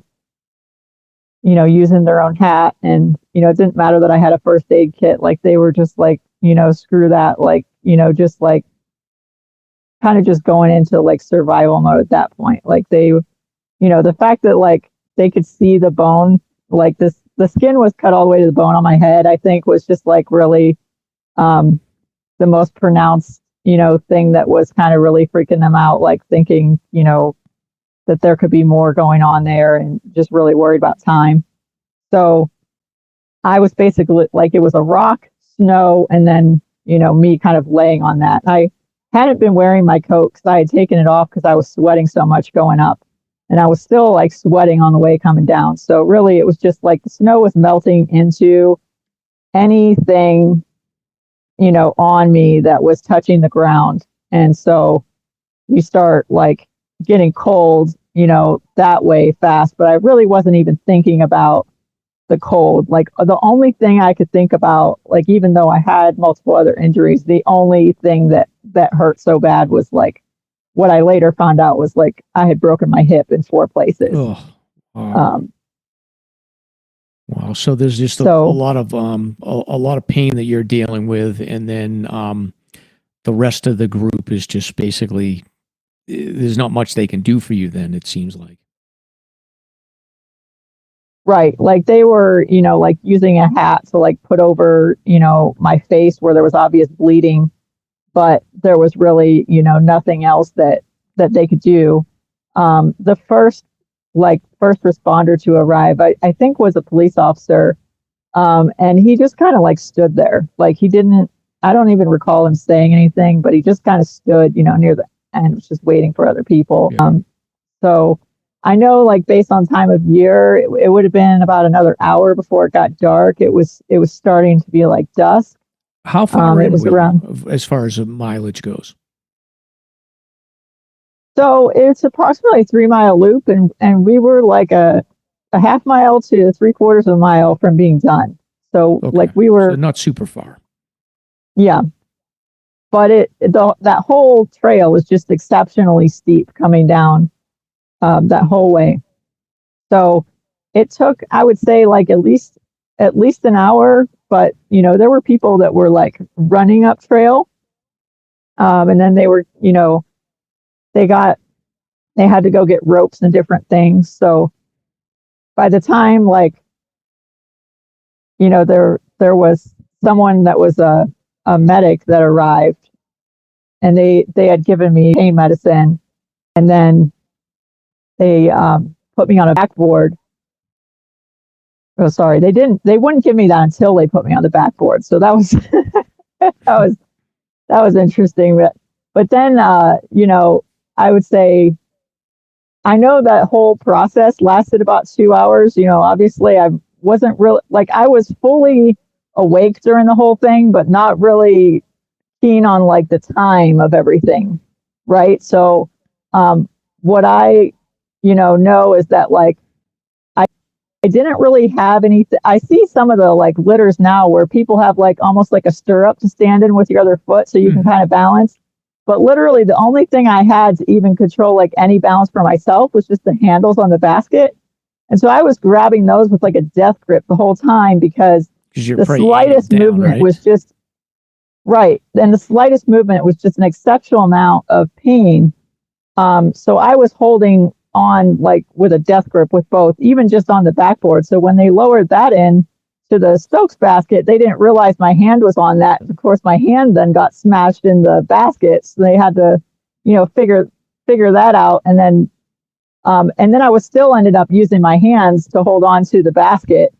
But they ended up putting ropes up, and with the ropes, they were able to keep it fairly level. Like there was still some sliding, but the rope teams, if you're sitting there, it is just absolutely amazing the amount of communication that they go through. Like you're sitting up that just watching these people, and they are constantly just very loudly like communicating every next step that they're doing to safely move that on along these ropes and tie onto the next tree and tie onto the next tree. And like, one guy slipped and he let go and he like slid down part of the hill, and slid under several people, and then had to like scramble his way back, like checking on each other. Like, is everybody else okay? So there's just so much really intense communication they're doing to ensure that like they're safe, that you're safe. It's just an incredible amount of teamwork, really, to study in what goes into that. And it's not like they get a ton of time to practice this, like all the time, every time. They didn't have all that much at all, but I would say their communication was just, and that was one of the things that I kind of like tried to focus on, to take my mind off of what was going on, was to try to focus on like their communication, and just the incredible work they were doing. At one point, the snowflakes were coming down. They were so big, it was like bigger than my eye. And somehow my glasses had gotten lost in all of this. So they were just, at that point, it's really hard to keep my eyes open because these just massive snowflakes were landing. And so eventually, like, they didn't want me to close my eyes. So some guy was like holding his hands over. Then I couldn't really see what they were doing, but I still tried to focus on like their voices and things. And, then at a certain point, I think I may have started to try to get, they had put some like heat packs when they first put me on the thing, they had put some heat packs like in my groin and under my arms, but those had gotten cold relatively quickly because they didn't really have, like, there wasn't a thermal blanket, there wasn't an insulating thing. It was just, you're on this backboard and the coat was draped over me, but my clothes were soaking wet with all that melted snow. So I remember I'd started like shivering. Yeah, you're not moving, so you're going to start getting cold, and you're also getting exposed with the air underneath too. So yeah, that's not great. Right. Yeah, so I remember just like near the end, I was just like, could not stop shivering. And then they were like trying to, if I would try to go to sleep, by that point, like my husband had made his way up part of the trail, and my daughter was there, and they would be like, no, you can't go to sleep. Like, Yeah, well, they're very concerned about hypothermia, and also just they need to be able to communicate with you to just in case something, I'm assuming they would want to keep communication with you just to ensure that like no sort of other medical incidents are going on that they couldn't pick up on. So. Right. Yeah. Yeah. Do you know how long did it get to the point where, I'm assuming they cleared the part where you've got to deal with the rope situation, and then it just became a standard carryout. That's probably when you started shivering. How long total was it from the time that you fell to the time that you actually made it back to the trailhead? And I'm assuming they probably had an ambulance waiting for you there. I think it was about 2.5 to 3 hours. Wow. So you get to the trailhead, and then I'm assuming they put you right in an ambulance, and you off to the hospital you go, and no Thanksgiving dinner for you until the next day. Well, this was Black Friday, so there was just no like post Thanksgiving dinner, which I was going to be making some like delicious stuff with the leftover turkey. I was the cook, so The trailhead actually wasn't near the parking lot. The way this thing was, they actually had to kind of drive through a campground. So they ended up pulling some kind of dune buggy or something, like, is the only, like, where they ended up side by side. Yeah. Yeah. So they ended up loading it on the back of that and then driving it over to the parking lot where the ambulance was. And then once I got an ambulance, I think they were like, kind of joking, trying to entice me, like, okay, like, the next thing that's going to be warm is the ambulance. So, and yeah, that was like, it was warm. So. Well, I think so then you're off to the hospital. How long did it take? So what was the final damage? So you've got the hip that's broken in 4 places. Is there any other damages, the damage that you had? Yeah. So I had a compression fracture. The L2 vertebra, and then a bunch of stitches that I needed on my face, but fortunately nothing head-wise that they could like diagnose. I mean, I felt like I was really foggy. No official, like, they didn't say I had anything going on in the brain. Well, then after I got to the hospital, like the first everything up to like the CT scan, I think. So that was where they were wanting to know about like my head. And by that point, they were talking about me as if I wasn't there, and that was really weird because I could hear them all, but, they were like, and the last thing I remember them saying is like, was she wearing a helmet? And, of course that answer was no. And so that's kind of stuck with me for a while. Do you know what the total distance was that you ended up falling? 40 to 50 feet. Oh, wow. So you really let go and but did you go head over heels or did you just stay kind of like feet down the whole way? It was feet down the whole time. I had well, that's good. Slid just like a tiny bit. And then it just like after that point that, it was just a straight drop. Right. Yeah. It's scary. Once you get past, so I would say like, I've seen people fall from like maybe 6 to 8 feet and then stop and they seem like they're okay. But like when you get past like 10, 12 feet, especially the momentum just picks up and you're going to do some serious damage. So, wow. So you got all kinds of, you got a head. So the good thing about the head injury, hopefully there's nothing serious there, but if you forget something or like you don't want to listen to your husband say something, you can just say, look, it must be from that head injury from a couple of years ago, right? It's the built-in excuse. Yeah. I think I also had, starting like rhabdomyolysis because of the blood loss, the amount of blood loss from the broken bones. They were debating to do a blood transfusion, but chose not to. Wow. And hypothermia by the time. Wow, it's lucky you were with people. It's lucky that they were able to get to you as soon as they could, because probably you're talking like an hour and a half longer out there. If you were by yourself, like it might have been, and you didn't have the ability to get to a phone or something, it might have been a really different story. So it's good that it was like a closer to the trailhead, and you were with people for sure, and that you could get a rescue going quickly. What's the post-mortem on this? How long was the recovery, and then what's the lesson learned from your perspective to wrap this up? So I mean, parts of recovery I would say are still ongoing. I would say I've had numerous doctors be shocked that I've made the recovery that I have. It took me 6 months before I made it up, really climbed around here before that one. And, there's also the psychological component too.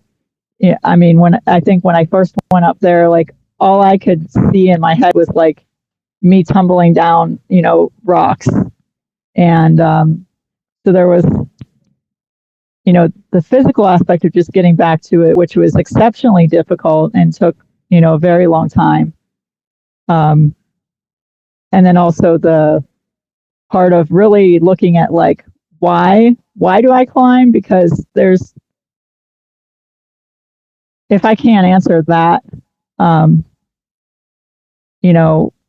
think sufficiently to have something worth taking, potentially that risk or being able to mitigate it, then it's totally not worth it, and you can't live under a rock and not do anything. And, things can happen anywhere. But I definitely had to kind of reevaluate that. One of the goals I had set for myself was to be able to climb Katahdin within a year, which I think I was really nuts with that goal.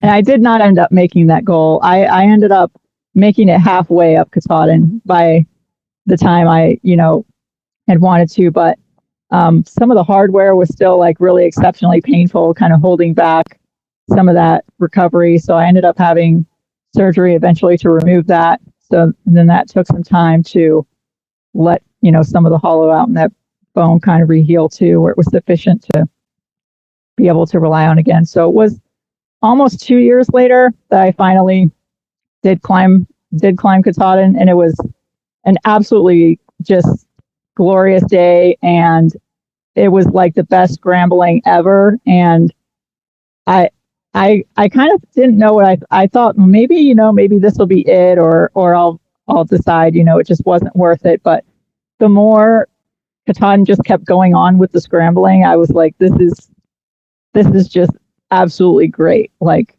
I want to figure out how I can do more of this.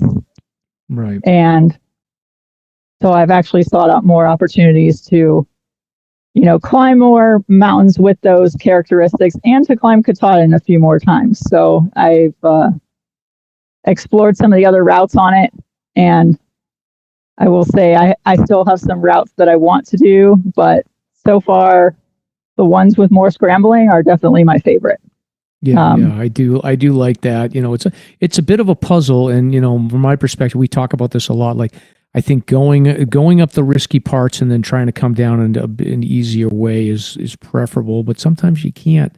And we're all sort of one step away from, or one decision away from, something happening to us. But the good news is it doesn't happen that frequently, and you're back at it, and you've healed up as best you can, and it sounds like you've got a good perspective on it. And it's really something that you went through that, even though people might hear it and go like, oh well, she wasn't up at a super high mountain, but it still can.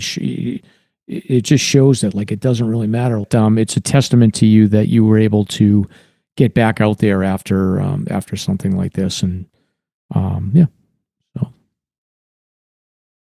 I mean, I definitely think there's a role, that there's a miracle aspect of this too. I know people have different perspectives on faith and things, but I definitely, for me, my faith is an integral part of healing and making it through this and not succumbing to other things after it. And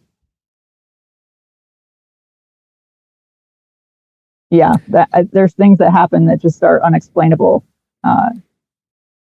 Right. And did you ever have any interaction with the rescue team after recovery? Did they come in and talk to you in the hospital or anything like that, or did they just another day at the office for them?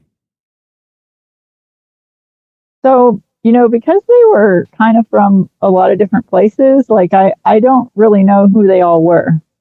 I ended up going into one of the local fire departments, and I did get to meet a couple of them that just happened to be on duty at that time. And I had given them some donuts to say thank you. And that was maybe like a month after the incident. And then the person that was the park manager, I've gone back and talked to him multiple times. He still vividly remembers the incident, and we've talked about it, several times, and I've obviously thanked him. But there's a lot of folks that I don't know, it's a small town, and I might have seen them and have no idea that it's them because I don't remember any of their faces. So it's kind of a weird feeling too, knowing that you don't really know. I mean, I had also written some, a little thank you on just a small picture that was taken of me hiking that day before it happened, and just kind of had asked them to give it to whoever was involved. But again, I don't know who they are. It's not like I have a list of their names or could go find them. So I just, I don't know if any of them would ever acknowledge that they knew me or recognize me, or I don't know. But I mean, my guess is they probably look at it as it's just another day in the job for them, and that they go out for anybody. So, which is good. Yeah. What is the name of the mountain and the trail that you were on again, just for the listeners so they know? Yeah, so it was at Aroostook State Park, and it was the Quaggy Joe Mountain and the north and south peak kind of loop around there. So we had gone up North Peak and down, and we crossed the ridge and down the South Peak. Got it. So, all right. And have you been back up there since the accident? So I have, and that's actually, that was part of it. I really kind of, for me, I needed to really understand all the mistakes from every angle. I really kind of overanalyze things sometimes, but I also needed to really, in my head kind of know that I could do it, so I've done it in multiple seasons. I even did it in the winter, with full on micro spikes, ice axe, helmet, everything. I've gone up and down it with the dog. He loves it. So there's part of that is technically avalanche terrain that really you can't go up certain times depending on how much snow they have.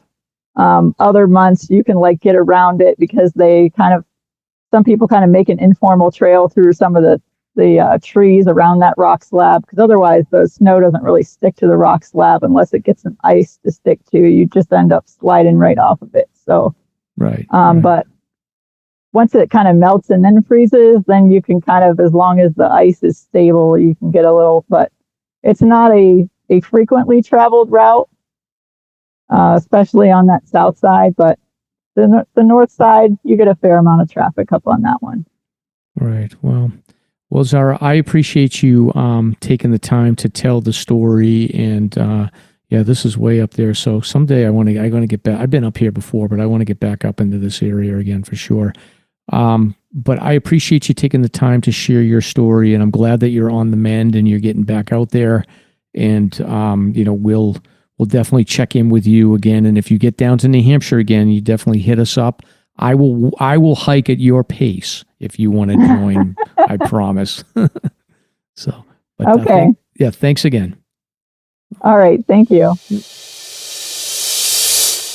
All right, Nick, that was pretty good, pretty interesting. Yeah. So I really hand it to Zara for sharing that. It's obviously can't be a fun story to have to recall. Yeah, absolutely.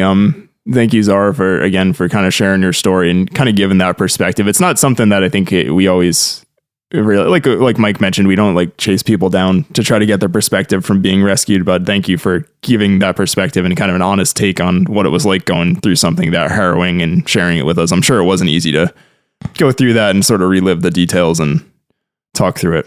Thank you.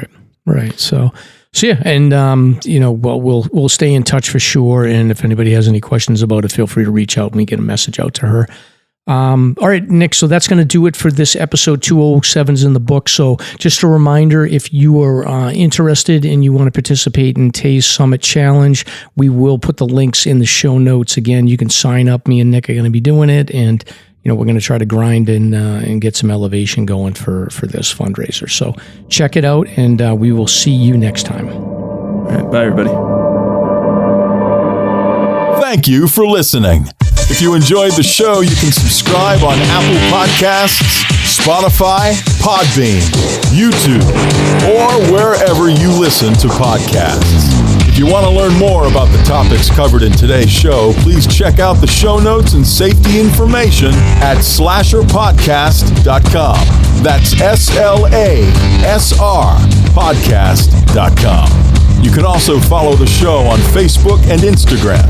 We hope you'll join us next week for another great show. Until then, on behalf of Mike and Stomp, get out there and crush some mega peaks.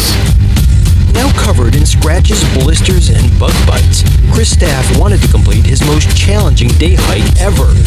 Fish and Game officers say the hiker from Florida activated an emergency beacon yesterday morning. He was hiking along the Appalachian Trail when the weather started to get worse. Officials say the snow was piled up to 3 feet in some spots, and there was a wind chill of -1 degree. And there's 3 words to describe this race. Do we all know what they are? Only one help! Lieutenant James Nealon, New Hampshire Fish and Game. Lieutenant, thanks for being with us today. Thanks for having me. What are some of the most common mistakes you see people make when they're heading out on the trails to hike here in New Hampshire? It seems to me the most common is being unprepared, and I think if they just simply visited hikesafe.com and got a list of the 10 essential items and had those in their packs, they probably would have no need to ever call us.